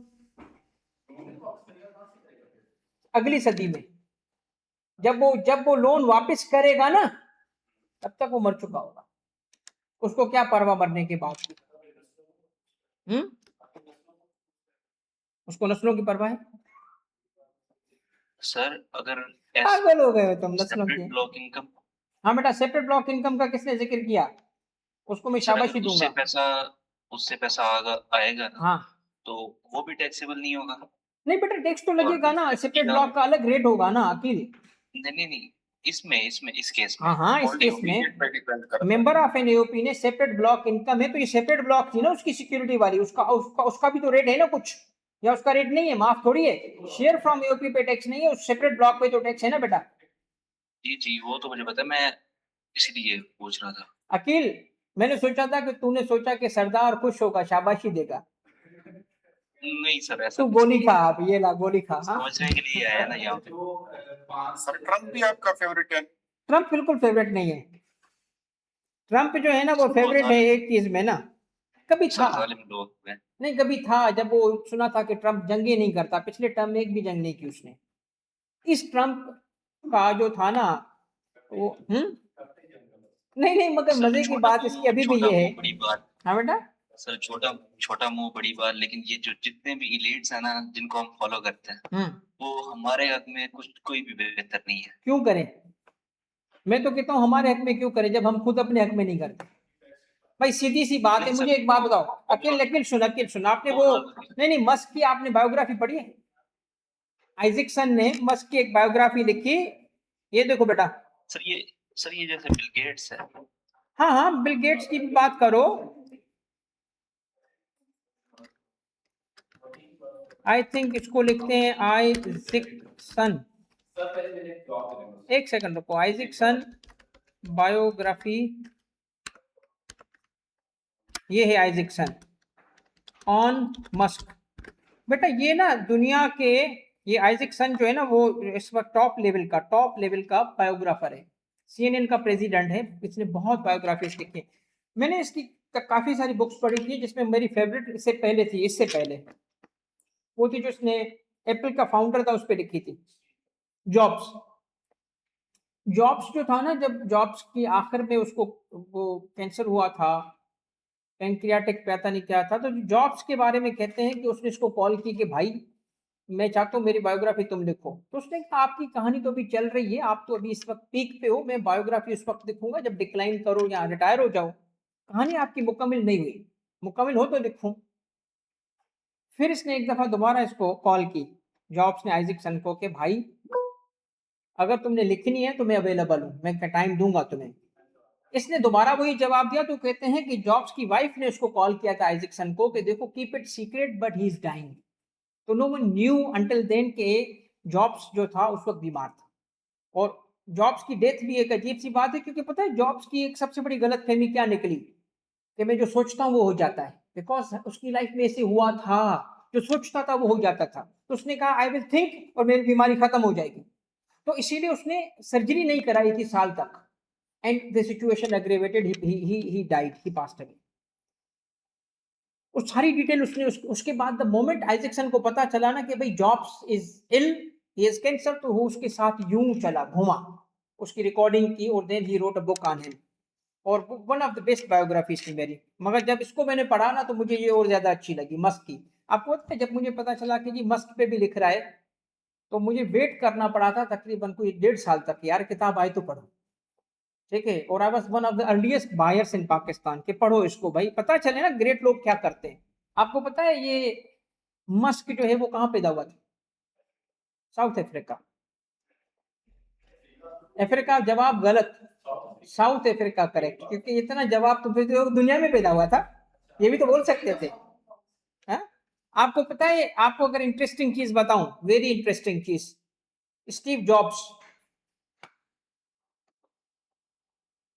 के फिजिकल फादर समझते हैं, नॉट बायोलॉजिकल फादर। इसका biological father was a Muslim Syrian, पता ही नहीं है। जॉब्स जो था ना वो उसका एडॉप्टेड फादर था। उसकी मदर ने कहा था कि जी बेटा मैंने, या जो भी औलाद होगी मेरी, मैंने उसको एडॉप्शन पे देना है। तो हॉस्पिटल ने जिस कपल को देना था वो डॉक्टर थे, तो मदर ने कहा ठीक है, मगर वो जब डॉक्टर्स को पता चला कपल को कि वो बॉय है, उन्होंने कहा हमें गर्ल चाहिए, we want adopt a girl child. तो अगला नंबर था स्टीव जॉब के फादर का, तो फादर जो बाद में बना वो मैकेनिक था, ही वाज अ मैकेनिक। इसकी मदर ने रिफ्यूज कर दिया कि मैं नहीं दूंगी बेटा अपना। उन्होंने कहा जी उसका नंबर है, हमें उसी को देना है, लीगली लीगल अडॉप्शन है कोई। तो उसने लिखवाया था उनसे, मैकेनिक से, कि इनको कॉलेज तक एजुकेशन दी जाएगी, स्टीव जॉब को कॉलेज तक एजुकेशन देंगे। तो उस बंदे की कमाल देखे उस मैकेनिक का, वो बंदे ने पैसे जमा किए ताकि मैं अपना प्रॉमिस पूरा करूंगा, जॉब को मैं कॉलेज तक ले जाऊंगा। और बेटे का जब कॉलेज आया ना टाइम, तो पूछा जहां एडमिशन लेना ले लो। उसने महंगे तरीन कॉलेज में एडमिशन लिया। जब 1 साल गुजरा ना, तो उसने कहा कुछ सीख तो नहीं रहा, मेरे बाप की, जो उसका बाप है स्टीव जॉब्स का बाप हुआ ना जॉब्स, उसने कहा मेरे बाप की सारी उम्र की कमाई जा रही है मेरे पे। ही ड्रॉप्ड आउट। आपको पता है वो इसलिए ड्रॉप आउट कॉलेज का नहीं था कि उसको पढ़ना नहीं था, वो इसलिए ड्रॉप आउट नहीं था कि उसको, वो ही वाज अ जीनियस। उसने फिर क्या किया पता है, अगला पूरा 1.5 साल उसने इजाजत दी दोस्तों से कि मैं कॉलेज में ही रहूंगा, और कॉलेज ने उस पर मेहरबानी की कि चलो एनरोल्ड नहीं हो अब तुम, कुछ क्लासेस में सीख सकते हो। स्टीव जॉब ने पता है क्या कि 1.5 साल नीचे रहता था, फ्लोर पे सोता था। और स्टीव जॉब की एक सबसे बुरी चीज जो थी ना, जो मुझे बहुत अजीब सी, वो घिन सी आती है जब आप सोचते हो ना, मगर he was a great man. वो पता है क्या है, वो इसलिए जिंदगी में बात करना, और वो उसके लिए बुरी बातें हैं। पहली दफा जब ऑर्डर लेने गया था ना किसी के पास, तो उसने कहा ये कौन भिखारी आ गया है भाई, चप्पल नहीं पहनता था वो, बगैर चप्पल के। ये जीनियस बंदे जो है ना, ऐसे ही नहीं बने बेटा, क्यों सोचे हमारे लिए यार, they made their own life, we should make our own life. I don't depend on anyone. भीख मुझे भी नहीं चाहिए, मैं अपनी जिंदगी खुद बनाऊंगा। क्यों बनाए यार, क्यों सोचे हमारे लिए यार, कोई हमको भिखारी है क्या? अगर वो बन सकते हैं हम बन सकते हैं। ये बंदा मस्क साउथ अफ्रीका से, जब इसकी बाप से नहीं बनती थी, इसका बाप जो था ना, आज भी इनके टर्म्स अच्छे नहीं थे। इसको टोटल आई थिंक वो मैं भूल गया हूँ, $20 माँ ने दिए, क्योंकि माँ इसकी कैनेडियन थी। जा कनाडा जा, अब तालीम वहां हासिल कर, तेरी बाप से नहीं बन रही। ही वॉज, मतलब इसकी अगर पर्सनालिटी देखे ना, ये भी बेवकूफ सा था। कैसे बेवकूफ सा था, बल्कि बड़ा कद और बड़ा, बट बुली इसको लोग करते थे, ये नहीं कर पाता था, इसको बुली करते थे। कॉलेज में इसका फेवरेट दोस्त पाकिस्तानी था एक, जिसके साथ ये बैठा, इट्स ट्रू। पता है क्या हुआ, गया ये कनाडा, $20 लेके गया था। एक जगह रुका कॉल करने के लिए कि जी मैं पहुंच गया हूँ, कजन्स थे ना वहां पे, सामान सारा बस में रखा हुआ था, बस चली गई। वो $20 के साथ जो बंदा साउथ अफ्रीका से गया है, दुनिया का अमीर तरीन बना, किसी की भीख पे, किसी के रहमो करम पे। जब इसके साथ झगड़ा हुआ था इसका मस्क का, इसके ट्रंप के साथ, लोगों ने क्या कहा इसको, मस्क को, कि बेटी ये ऐसे ना कर बेटा, सारी दौलत छीन लेगा ये। उसने क्या कहा, आई डेम केयर, पहले भी बना सकता हूं तो दोबारा भी बना लूंगा, मैंने ही बनाई ना, दोबारा बना लूंगा, छीन लो। है हम में ये स्पिरिट, या हुकूमत का हम इंतजार करते रहेंगे कब आता है हमारी जिंदगी बेहतर करने के लिए? बेटा हुकूमत कभी भी नहीं आएगी, हुकूमतें कभी किसी की जिंदगी बेहतर नहीं करती। हुकूमतों से अच्छा किसको मिला है? दुनिया का एक मुल्क बताएं जिसमें हुकूमत ने मुल्क को तरक्की दी हो। Give me one example.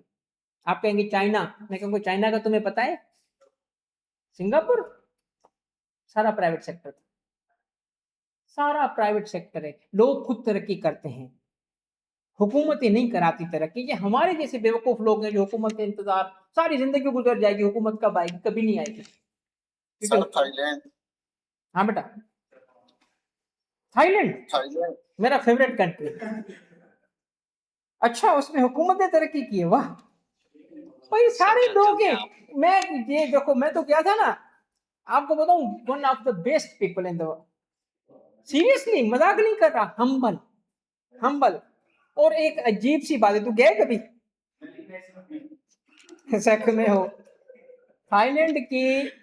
मैं आपको लेट भी टेल तो दूं, बस ये हो जाए फिर जाते हैं। और सबर तो कर यार, तू क्या क्या उम्रे पे भी जाना फिर उसके बाद डायरेक्टली, ठीक है भाई? बात सुन, मैं आपको बताऊं, मैं गया था कुछ सब, काफी टाइम हो गया, अब तो काफी थाईलैंड में चेंजेस आ गए होंगे। तो मैं गया था सरकारी टूर पे, मतलब मुझे सरकार ने भेजा था मुफ्त में। तो आप देखिए उनकी हुकूमत हमें फिरा रही थी ना, तो हमें तो पूरा थाईलैंड दिखाया होगा ना उन्होंने, जो सारी चीजें जहां हम लोग नहीं जा सकते मिले। मजे की बात, सर एक हलाल हो गया। ओ हलाल हो गया, एक प्लाजा ऐसे नहीं था जिसमें जो जो बेचने वाले लोग होंगे क्या बनेंगे, ओनर और सेल्स पीपल कहेंगे ना, एक मर्द नहीं था, सारी खवातीन, उनकी इकोनॉमी चलाती खवातीन। एक ड्राइवर मुझे मर्द नहीं दिखा, सारी इकोनॉमी खवातीन चलाती है। तो मैंने हिम्मत करके उनसे पूछा, कि यार मुझे बताओ कि पूरी इकोनॉमी में मुझे यार कोई मर्द नहीं दिख रहा। उन्होंने कहा जी वो घर पे होते हैं।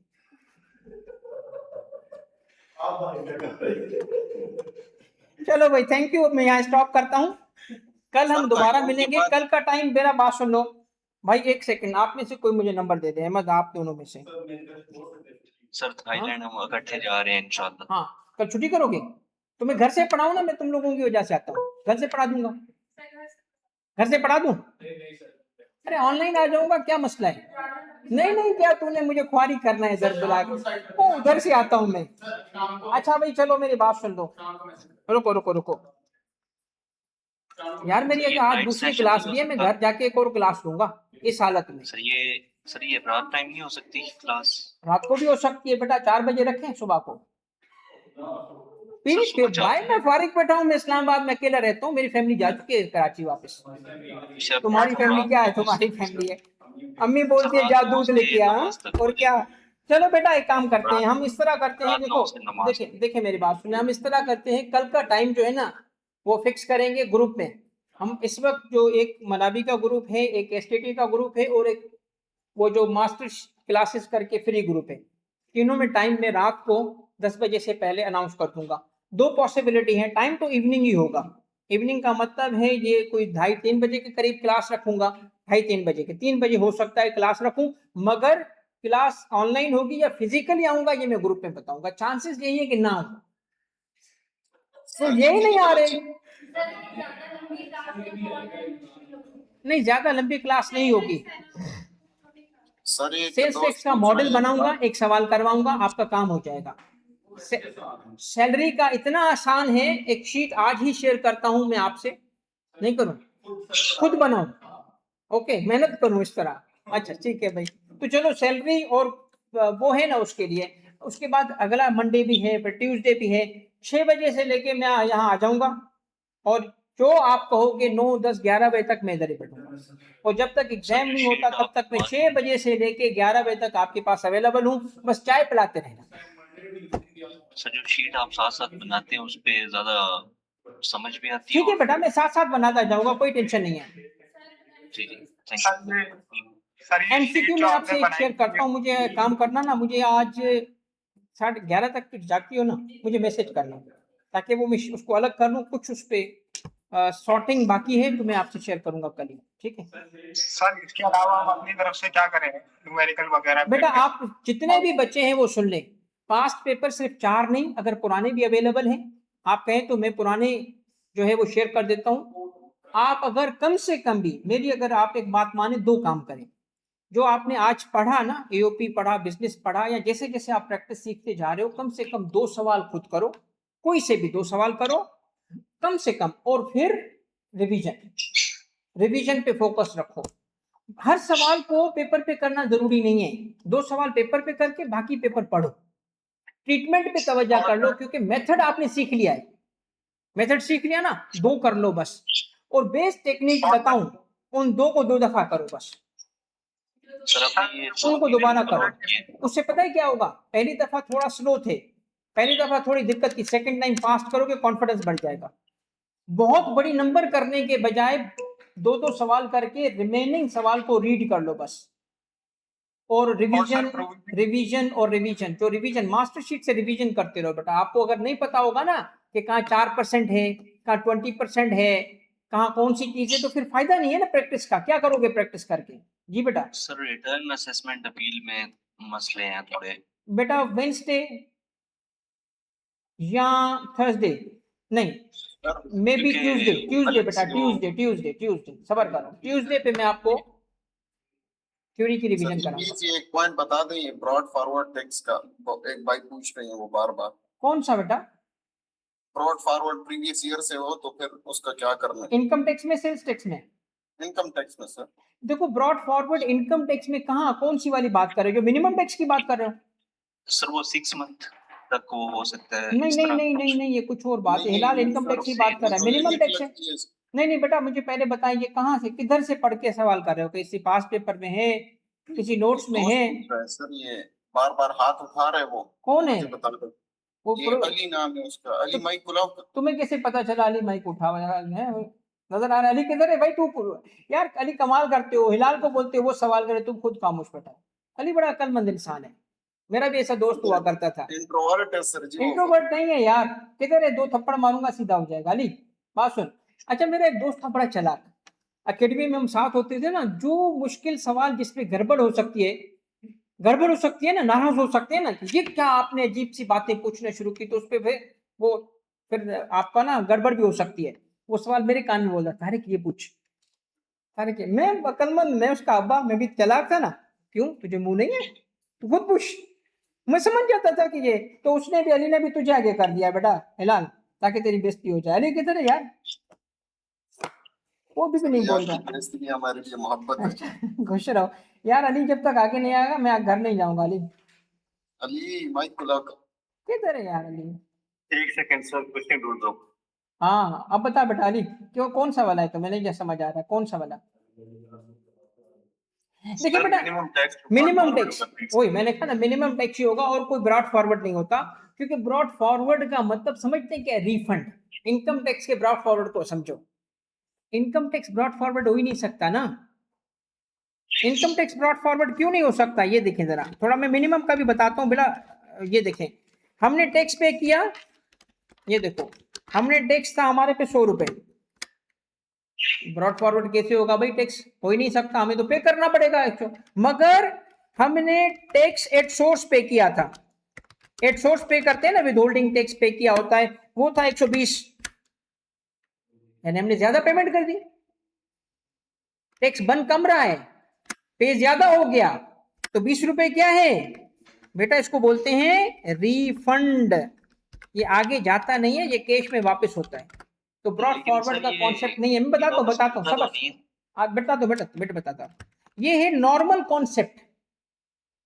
तो ब्रॉड फॉरवर्ड यहां नहीं होता। हाँ ब्रॉड फॉरवर्ड कुछ जगह पे होता है। कहां होता है? सबसे कॉमन है सेक्शन 113 मिनिमम टैक्स। अच्छा जी 113 मिनिमम टैक्स क्या है ये भी सुन लो। ये चूंकि सवाल में था ना, उसने अच्छा किया मुझे कहा कि ये बता दे। एक बंदे का टर्नओवर यानी सेल्स, ठीक है, टर्नओवर का 100 रुपए, और उस पे जो टैक्स बन रहा है, नॉर्मल जो टैक्स बनता है ना, नॉर्मल टैक्स का मतलब है जो उस पे एक्सपेंस माइनस करने के बाद टैक्स बनता है। सपोज करते हैं वो बन रहा था 1, क्योंकि नेट इनकम पे रेट लगता है ना, एक्सपेंस इतने ज्यादा थे कि टैक्स कम बना। लॉ कहता है रुको, इसको कंपेयर करो सेल के 1.25% से। किससे? सेल का 1.2%, इसको कहते हैं मिनिमम टैक्स। मिनिमम टैक्स कैसे कैलकुलेट होता है? सेल के कितने परसेंट पे? 1.25% पे। इसको उठाओ और उस पे लगाओ, क्या लगाऊंगा? यही आ जाएगा, ये आ गया, नहीं ज्यादा हो गया, हाँ 1.2 ही आएगा। ये है, जीरो क्यों नहीं बढ़ रहा? अच्छा इसलिए नहीं बढ़ रहा। वाह यार,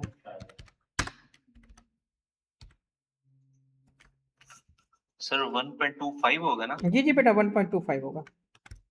ये मिनिमम टैक्स है। कौन सा पेएबल होगा? Whichever is higher. रुकना, सबर सबर सबर सबर, सुनना मेरी बात। एप्लीकेबल होगा विचएवर इज हायर सिर्फ उस वक्त, सिर्फ उस वक्त, सिर्फ उस वक्त जब बिजनेस इनकम हो और उसकी सेल 100 मिलियन से एक्सीडिंग हो, तो ये अप्लाई होता है। इसका मतलब ये मिनिमम टैक्स सैलरी पे अप्लाई नहीं करते, कैपिटल गेन पे अप्लाई नहीं करते। ये सिर्फ कब एप्लीकेबल बनेगा? जब बिजनेस इनकम और सेल कितनी हो, तब आपको मिनिमम टैक्स एप्लीकेबल बनता है। या एग्जामिनर स्पेसिफिकली बोल दे कि मिनिमम टैक्स कैलकुलेट करो, फिर कर लेना। ओके 1.25% सेल में से विच एवर इज। अभी एक आखिरी पॉइंट ऐड करने दो अली के लिए बेटा, अली ये गौर से सुनो बेटा, मगर असल टैक्स कितना था? 1 ना, रियल टैक्स तो 1 था ना। तो कहता है अच्छा 1 के कंपैरिजन में ऊपर कितनी पेमेंट की है तुमने?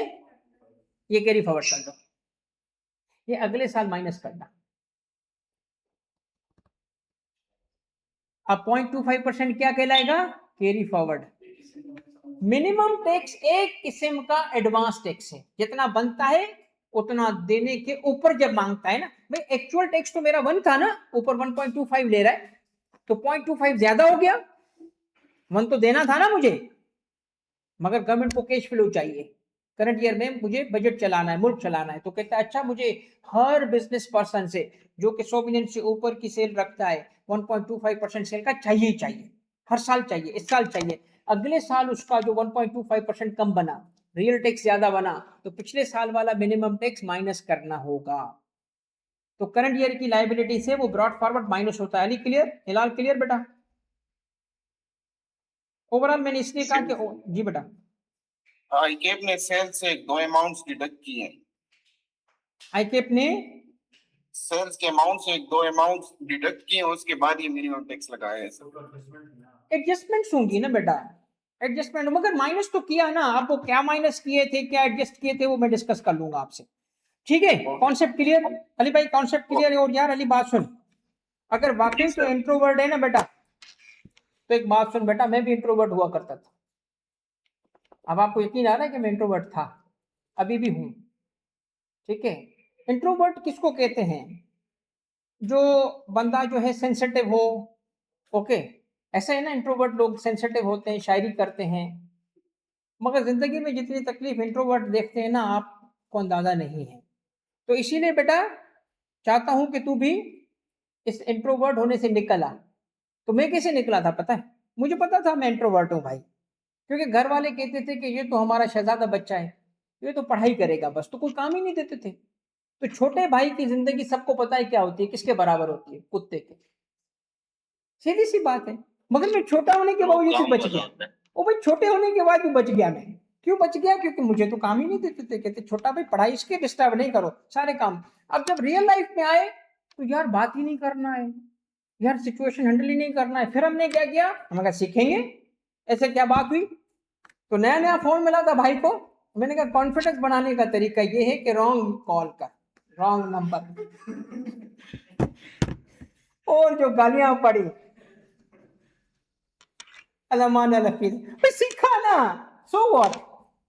और सर आप रॉन्ग नंबर पे कॉल की ना, वीगो आ जाए। वीगो और कोई बात नहीं है, कुछ नहीं होता, वीगो वालों से भी डील कर लेंगे। ओ भाई मैंने इसी तरह किया, यकीन कर लो। फिर अच्छा मैंने कहीं किसी जैसे किसी से बात करना होता है ना, किसी मुझे पता है सिचुएशन में मैं हैंडल नहीं कर पाता, जबरदस्ती सिचुएशन में डालता था खुद को, आजा। फिर उसको सिचुएशन को हैंडल करता था। क्या हुआ, आखिर में ना मार खा के निकलता था, यार ये तो गलत बात है कि सिखा तो सही ना यार, आहिस्ता आहिस्ता। आखिरी बात सुन, एक मेरा दोस्त था, उसको बड़ा जैसे होता है ना, मैं पढ़ने लिखने वाला और थोड़ा अदब इखलाक वाला बच्चा था। माँ बाप का जो है ना, वो जैसे कहते हैं कि जी बड़ा सुलझा हुआ बच्चा। तो सुलझे हुए बच्चे बाहर तो जलील होते हैं ना भाई। तो मेरा एक दोस्त था बड़ा कमीना, वो सीएसएस अफसर है ये, मगर हम पहले के दोस्त थे। तो मुझे बड़ा तंग करता था, और पढ़ते भी मेरे से थे। आज भी वो मानते हैं कि यार हमने सीएसएस किया यार इसकी वजह से, तारीख हमें पढ़ाता था, तो मैं खुद भी पढ़ता था, उनको भी पढ़ाता था। तो दो दोस्त थे मेरे। तो एक कुछ पिछले दिनों मिलने भी आया था और कहता था यार देख कैसे हम पढ़ते थे। तो अल्हम्दुलिल्लाह थोड़ी पढ़ाई करने वाला बच्चा था, चूंकि काम ही एक आता था जिंदगी में, वो पढ़ना, और कोई काम ही नहीं सीखा, तो पढ़ाई तो अच्छी थी ना, तो मैं करंट अफेयर्स और ये चीजें उनको सिखाता था। एक दोस्त है ना, वो बड़ा फनी किस्म का है ना, जब वो देखो खुद पढ़ता भी था, तो कुछ बात करने के बाद कोई ऐसी मजाक करेगा ना, उसको पता था कि यार इसको मजाक अच्छा नहीं लगता, और बाकी मुझे मजाक अच्छा नहीं लगता। सीरियस लोग संजीदगी, संजीदा गैर संजीदा कैसे हो सकता है यार? मुझे लगता था ये मजाक कर कैसे सकता है, हम सीएसएस की तैयारी कर रहे हैं, उसमें मजाक होता है क्या? तो मुझे गुस्सा आए और वो और मजाक करे। एक दफा उसने ऐसा मजाक किया ना, मुझे धुएं निकलना शुरू हो गए। मैं बोल बता भी नहीं सकता, तुम लोगों को भी नहीं बता सकता, हालांकि तुम्हारे साथ मैं कितना फ्री हूं, समझ गए? कोई ऐसी गाली निकाली उसने ओ यार ऐसी, मैं ना धुएं निकल रहे हैं मेरे, और मैंने उसी वक्त अपनी किताबें उठाई, मैंने कहा मैं इनसे बात भी नहीं करूंगा। निकल गया। और दूसरा बंदा मिलते ही करे जो जिसको पढ़ना था मुझसे ज्यादा, जिसका ओ यार तारीख की इसकी कमीना कुत्ता, उसको गालियां दे और यार तू रुक, मैं निकल गया। इंटरेस्टिंग चीज क्या है, तीनों एकेडमी में तीनों पास हो गए।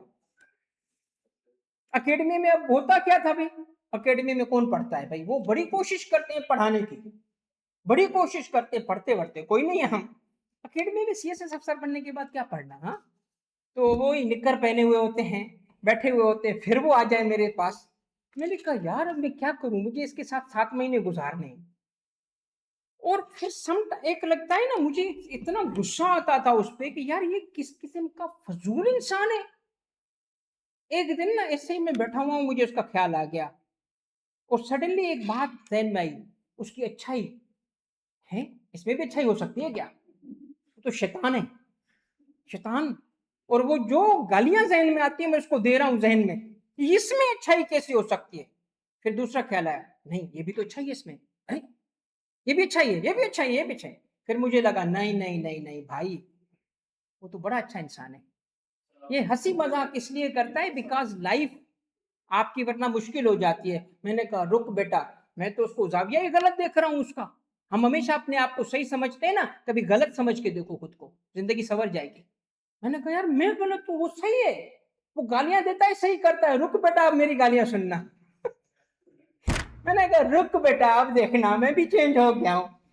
उस दिन उस वीकेंड पे जब मिले, वो भाग के मुझे कहता अब एक गाली निकालूंगा, कहते तू हरामी हो गया।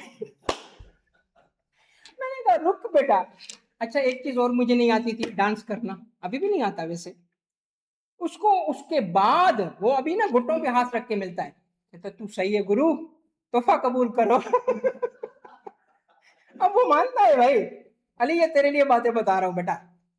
फिर हमें एक चीज मुझे नहीं आती थी, डांस कर, डांस सीएसएस ऑफिसर मैं पागल हूँ डांस करूंगा, ओए होए होए। और वो कभी होता है ना जी कल्चरल नाइट, तो वो जी कभी आई पख्तून नाइट, तो सारे वो कौन सा डांस होता है वो शुरू हो जाए, मैं तो क्या अच्छा डांस कर रहे हैं यार। दूसरे मैंने कभी डांस नहीं किया, मैं कैसे डांस कर सकता हूँ भाई, पागल हो। एक दफा दोस्त आया पकड़े, ओए तू ऊपर से है इधर आ, तू भी कर। अब मैं गया ना, मुझे समझ नहीं है क्या करना होता है। एक मेरी तस्वीर भी बनी हुई है, अजीब सी है, मगर पता है बड़ा लाइट सा फील हुआ, अच्छा लगा, अच्छा लगा। उसके बाद जो मैं नाचा हूं, पता है क्यों, बीवी नचाती है।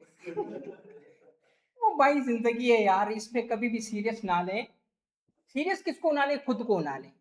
अपने काम को सीरियस लें, स्टडी को सीरियस लें, खुद को सीरियस ना लें यार। क्या इससे फर्क पड़ता है यार। कोई एक दफा कोई बंदा गुजरा, उसने सलाम नहीं किया, 2 दिन खराब, सलाम क्यों नहीं किया, ऐसे होता है ना। उसने मुझे ऐसे देखा, तो किसे देखे यार। एक फॉर्म की बात सुनो, एक लड़का था अपना, जिसे स्टूडेंट आया मेरे पास बड़ी संजीदगी से, सर आपकी हेल्प चाहिए। क्या हो गया, सर सीरियस मसला है, आपका टाइम चाहिए। अच्छा वो तो बैठना टाइम है ना, बैठ। सर एक मैनेजर है, मुझे टारगेट कर रहा है। टारगेट किस फर्म की बात करें, टॉप की फर्म है, उसका नाम लिया। मैं कहा यार ये कल्चर तो वहाँ वाकई खराब है। मैंने कहा अच्छा डिटेल तो बता, कैसे टारगेट कर रहा है। सर देखिए मैं कल गया ना, तो मेरा पहला दिन था। मैंने कहा पहला दिन था, सर वो मुझे ऐसे देख रहा था। मैंने कहा देखने से तुझे पता चल गया। फिर मुझे पता चला मसला उसमें नहीं इसमें। मैंने कहा लानत तुझे, तू अभी जाके एक बंदे के देखने पे बोल रहा है टारगेट हो रहा हूं, तो तू कल जाके क्या जलील होगा। तो उसने टारगेट करना था, नहीं किया, मैंने किया। उसको जो गालियां दी, जो समझा। मैं कहा फर्म में जा चुकी हो यार, रियल लाइफ ऐसे गुजरती है क्या, बच्चों की तरह। फिर बाद में sir thank you very much, अब मैं भी वैसा ही हो गया, लोगों को टारगेट करता हूँ। तो भाई कोई ख्याल नहीं रखता, खुद खड़ा होना पड़ता है। ऐसे देखो लोगों को कि लोग कहें नहीं भाई, जब घर से निकलेंगे ना बेटा, तो बहादुरी से निकलेंगे। एक मेरी स्टूडेंट थी कराची में, हाफिजा, ठीक है, नकाब करती थी। एक दफा आई इतनी डरी हुई, मैं कहा क्या हो गया बेटा। सर में आ रही थी, वो तारिक रोड है ना, पीछे तारिक रोड से उतरी, तो एक लड़का था बाइक पे, उसने मुझे तंग, तो तुमने क्या किया। सर मैं भागती हुई आई हो। तो कोई नीचे कुछ कोई कोई ईंट पड़ी थी, कोई पत्थर पड़ा था। सर मैंने तो देखा ही नहीं, तो भाग गई। तो जूता था तेरे हाथ में। सर वो तो कराची मैंने, की लड़कियां तो अभी पिस्टल कराती हैं। वो पिस्टल, पिस्टल को छोड़। मैंने कहा बेटा अगर तो तू मैंने कहा ना बाप की बेटी है, तो नेक्स्ट टाइम ना तूने एक काम करना है, मेरे पास भागती हुई नहीं आना। मैं अपनी बेटी को भी ये सिखाता हूँ, पहले मार फिर वापस आ, निकाल जूता मार उसको। मैंने गाली निकालने वाला था अभी रुक जा रुक जा रुक जा रुक जा। सर लाइसेंस दिलवा। लाइसेंस नहीं है बेटा। उसके बाद बात ये है बेटा, घर से निकले हैं ना, काम करने के लिए निकले, take your work seriously, not your self seriously. ठीक है, हंसी मजाक चलता रहता है अली भाई, सेंसिटिव होने की जरूरत नहीं है। दो तीन जो है ना, तू अब अल हिलाल को अगर तेरे साथ बैठा है ना, दो तीन सुना दे उसको, फिर तुझे मानूंगा मैं कि हाँ जी ये सीख गया, मेरी तरह आ गया। चलो बेटा खुश रहो, अल हिलाल तेरे पीछे लगा दिया मैंने अली को, ठीक है। सर मजा आया, अच्छा हाँ, गया चलो भाई सेशन। खुश रहो। चलो भाई कल सर, बहुत इंशाल्लाह, मजा आया। कल दोबारा सेल्स टैक्स के लिए और सैलरी के लिए बैठेंगे। उसके बाद मंडे पे हम कोशिश करेंगे कि रिटर्न सर, असेसमेंट को कर लें, सर एक एक सेल्स टॉपिक टैक्स कर लें। में, सर सेल्स टैक्स की थ्योरी भी होगी सारी, कंप्लीट होगा। बेटा एक सेकंड रुकें, आप अगर अकील रजिस्टर्ड ग्रुप में नहीं हो तो मैं आपके लिए काम करा देता हूँ। देखिए सेल्स टैक्स की थ्योरी के लिए मैंने 49 49 या 49 54 वॉइस नोट्स हैं टोटल। कितने शेयर हुए? ओके, यही मुझे कंफ्यूजन था कि कितने शेयर हुए, क्योंकि मैंने उनको कहा था 49 शेयर करो। टोटल कितने हैं? 54। बेटा 54 वॉइस नोट्स हैं, पास्ट के सारे पेपर कवर्ड हैं। रिमेनिंग कितने रह गए? 49 का मतलब 5 शेयर रह गए, वो मैं शेयर कर दूंगा आपके ग्रुप में। जो मास्टर क्लासेस के नाम के ग्रुप है, मैं अभी एडमिन से कहता हूँ, अवैध से, तो वो आपके पास पेपर का एक डॉक्यूमेंट है जिसमें सारे पास पेपर टॉपिकल किए हुए हैं और सबका एक वॉइस नोट है छोटा। तो आपका सेल्स टैक्स थ्योरी वैसे ही सॉल्व हो चुका है, ठीक है। सर पब्लिक वाले में होगा जो थैंक यू सर। अनरजिस्टर्ड का है उसमें? बेटा अनरजिस्टर्ड का, रजिस्टर्ड में तो पहले ही किया हुआ है मैंने, दोनों में करा दें अगर आप कहें तो। करा दें। करा देता हूँ सर बेटा मैंने दोनों। कॉन्टैक्ट नंबर भी आपको दिया था स्टार्ट में। हाँ सर, बेटा। मेरे पास है, मैं शेयर कर दूं? हिलाल आपके पास है वॉइस नोट्स? जी जी, सारे मेरे। बस तो एक दफा बेटा उसको ग्रुप पे शेयर कर दो सर। 49 ही होंगे ना तुम्हारे पास? एक सेकंड, अवेश क्या बोल रहा है बेटा? सुन रहे हो क्या मुझे? नहीं सुन रहा, उसने दूसरा मैसेज किया। हाँ, नेट चला गया था सर, आ गया है मेरे पास, मैं शेयर कर दूं सर? कर दे बेटा, कर दे, इजाजत है टोटल। चलो भाई ओके, कल मैं मिलते हैं इंशाल्लाह, ठीक है। थैंक यू सर, चलो थैंक यू। ओके। जी सर, अच्छा बेटा thank एक you। बात सुन ले सारे, अगर किसी को भी कंफ्यूजन हो ना, एक बात मेरी सुन लो, और थोड़ा सा उसके लिए देखो, वाइफ ने कोई गुस्से वाला मैसेज तो नहीं किया ना, कोई ऐसे सुना तो नहीं? नहीं सुनाया, वरना मैं स्क्रीन दिखाना चाह रहा था और आप कहें सर ये देखें क्या बोला है आपको। भाई ये देखो मेरे पास ना इस वक्त राइट नाउ मैसेजेस, तो अगर कोई बंदा ये कहता है ना कि सर आप रिप्लाई नहीं करते, बेटा इस वक्त ना डिस्पाइट माय बेस्ट एफर्ट आपके साथ बात कर रहा हूं। मुझे नहीं पता ये 20 25 30 कितने मैसेजेस हैं। कैन लॉस, अब ये आपको पढ़ के केस लॉस है, बिजनेस पे है, और मेरे खान साहब है, उसका नाम मैं नहीं बताऊंगा, इस वक्त टाइप भी कर रहे हैं एक मैसेज को, ठीक है। अच्छा अब देखिए इसका हल निकालते हैं। हल पता है क्या है? अगर आपका कोई भी सवाल है जो अनआंसर्ड रहा है ग्रुप में या मैसेज के लिए, तो अभी मैं आपको ये प्रैक्टिस के सेशन करवा रहा हूं ना, आज कल परसों, फिर ऐसे ही क्वेरी सेशन रख देता हूं, ठीक है। आपकी कोई भी क्वेरी अनआंसर्ड हो तो most probably Wednesday, Thursday, Friday, Saturday, Sunday, ये सारे दिन क्वेरी के होंगे। अगर आप कहेंगे नहीं सर कोई फला एरिया है रिवाइज करा दें, रिवीजन। क्वेरी का सेशन पता है कैसे होता है? आप सिर्फ ये क्वेरी नहीं पूछते कि सर फला ट्रांजैक्शन कैसे होगी, मैं पास पेपर खोल के समझाता हूँ बेटा ये होगा ये होगा। देखिए वीडियो के जरिए फायदा पता है क्या होगा, वो मैं पेपर पढ़ के दिखा सकता हूँ। मगर अगर आप कहेंगे ना सर ये रिवाइज करा दें, तो भी करा दूंगा। आपकी क्वेरी सिर्फ ये नहीं है कि फला ट्रांजैक्शन में ट्रीटमेंट क्या है, आपकी क्वेरी ये भी होती है सर रिवाइज करा दें, तो मैं रिवाइज भी करा दूंगा। तो आपके पास जितना टाइम अभी अवेलेबल है ना, इसका फायदा लें। Thank you very much. सिर्फ मैंने इतना कहा था कि अगर किसी का कोई सवाल आए नाराज ना हो, टाइम में देने के लिए। अब आपके पास डेट देखो, मैंने आपको कहा है ना आपको एग्जाम आपके साथ हो, आप कहेंगे कि जाके आराम करूं तो कर दूंगा, वरना मैं इधर ही हूं आपके साथ, ठीक है। थैंक यू, जज़ाकल्लाह बेटा, अल्लाह हाफिज। अल्लाह हाफिज सर, अल्लाह हाफिज सर।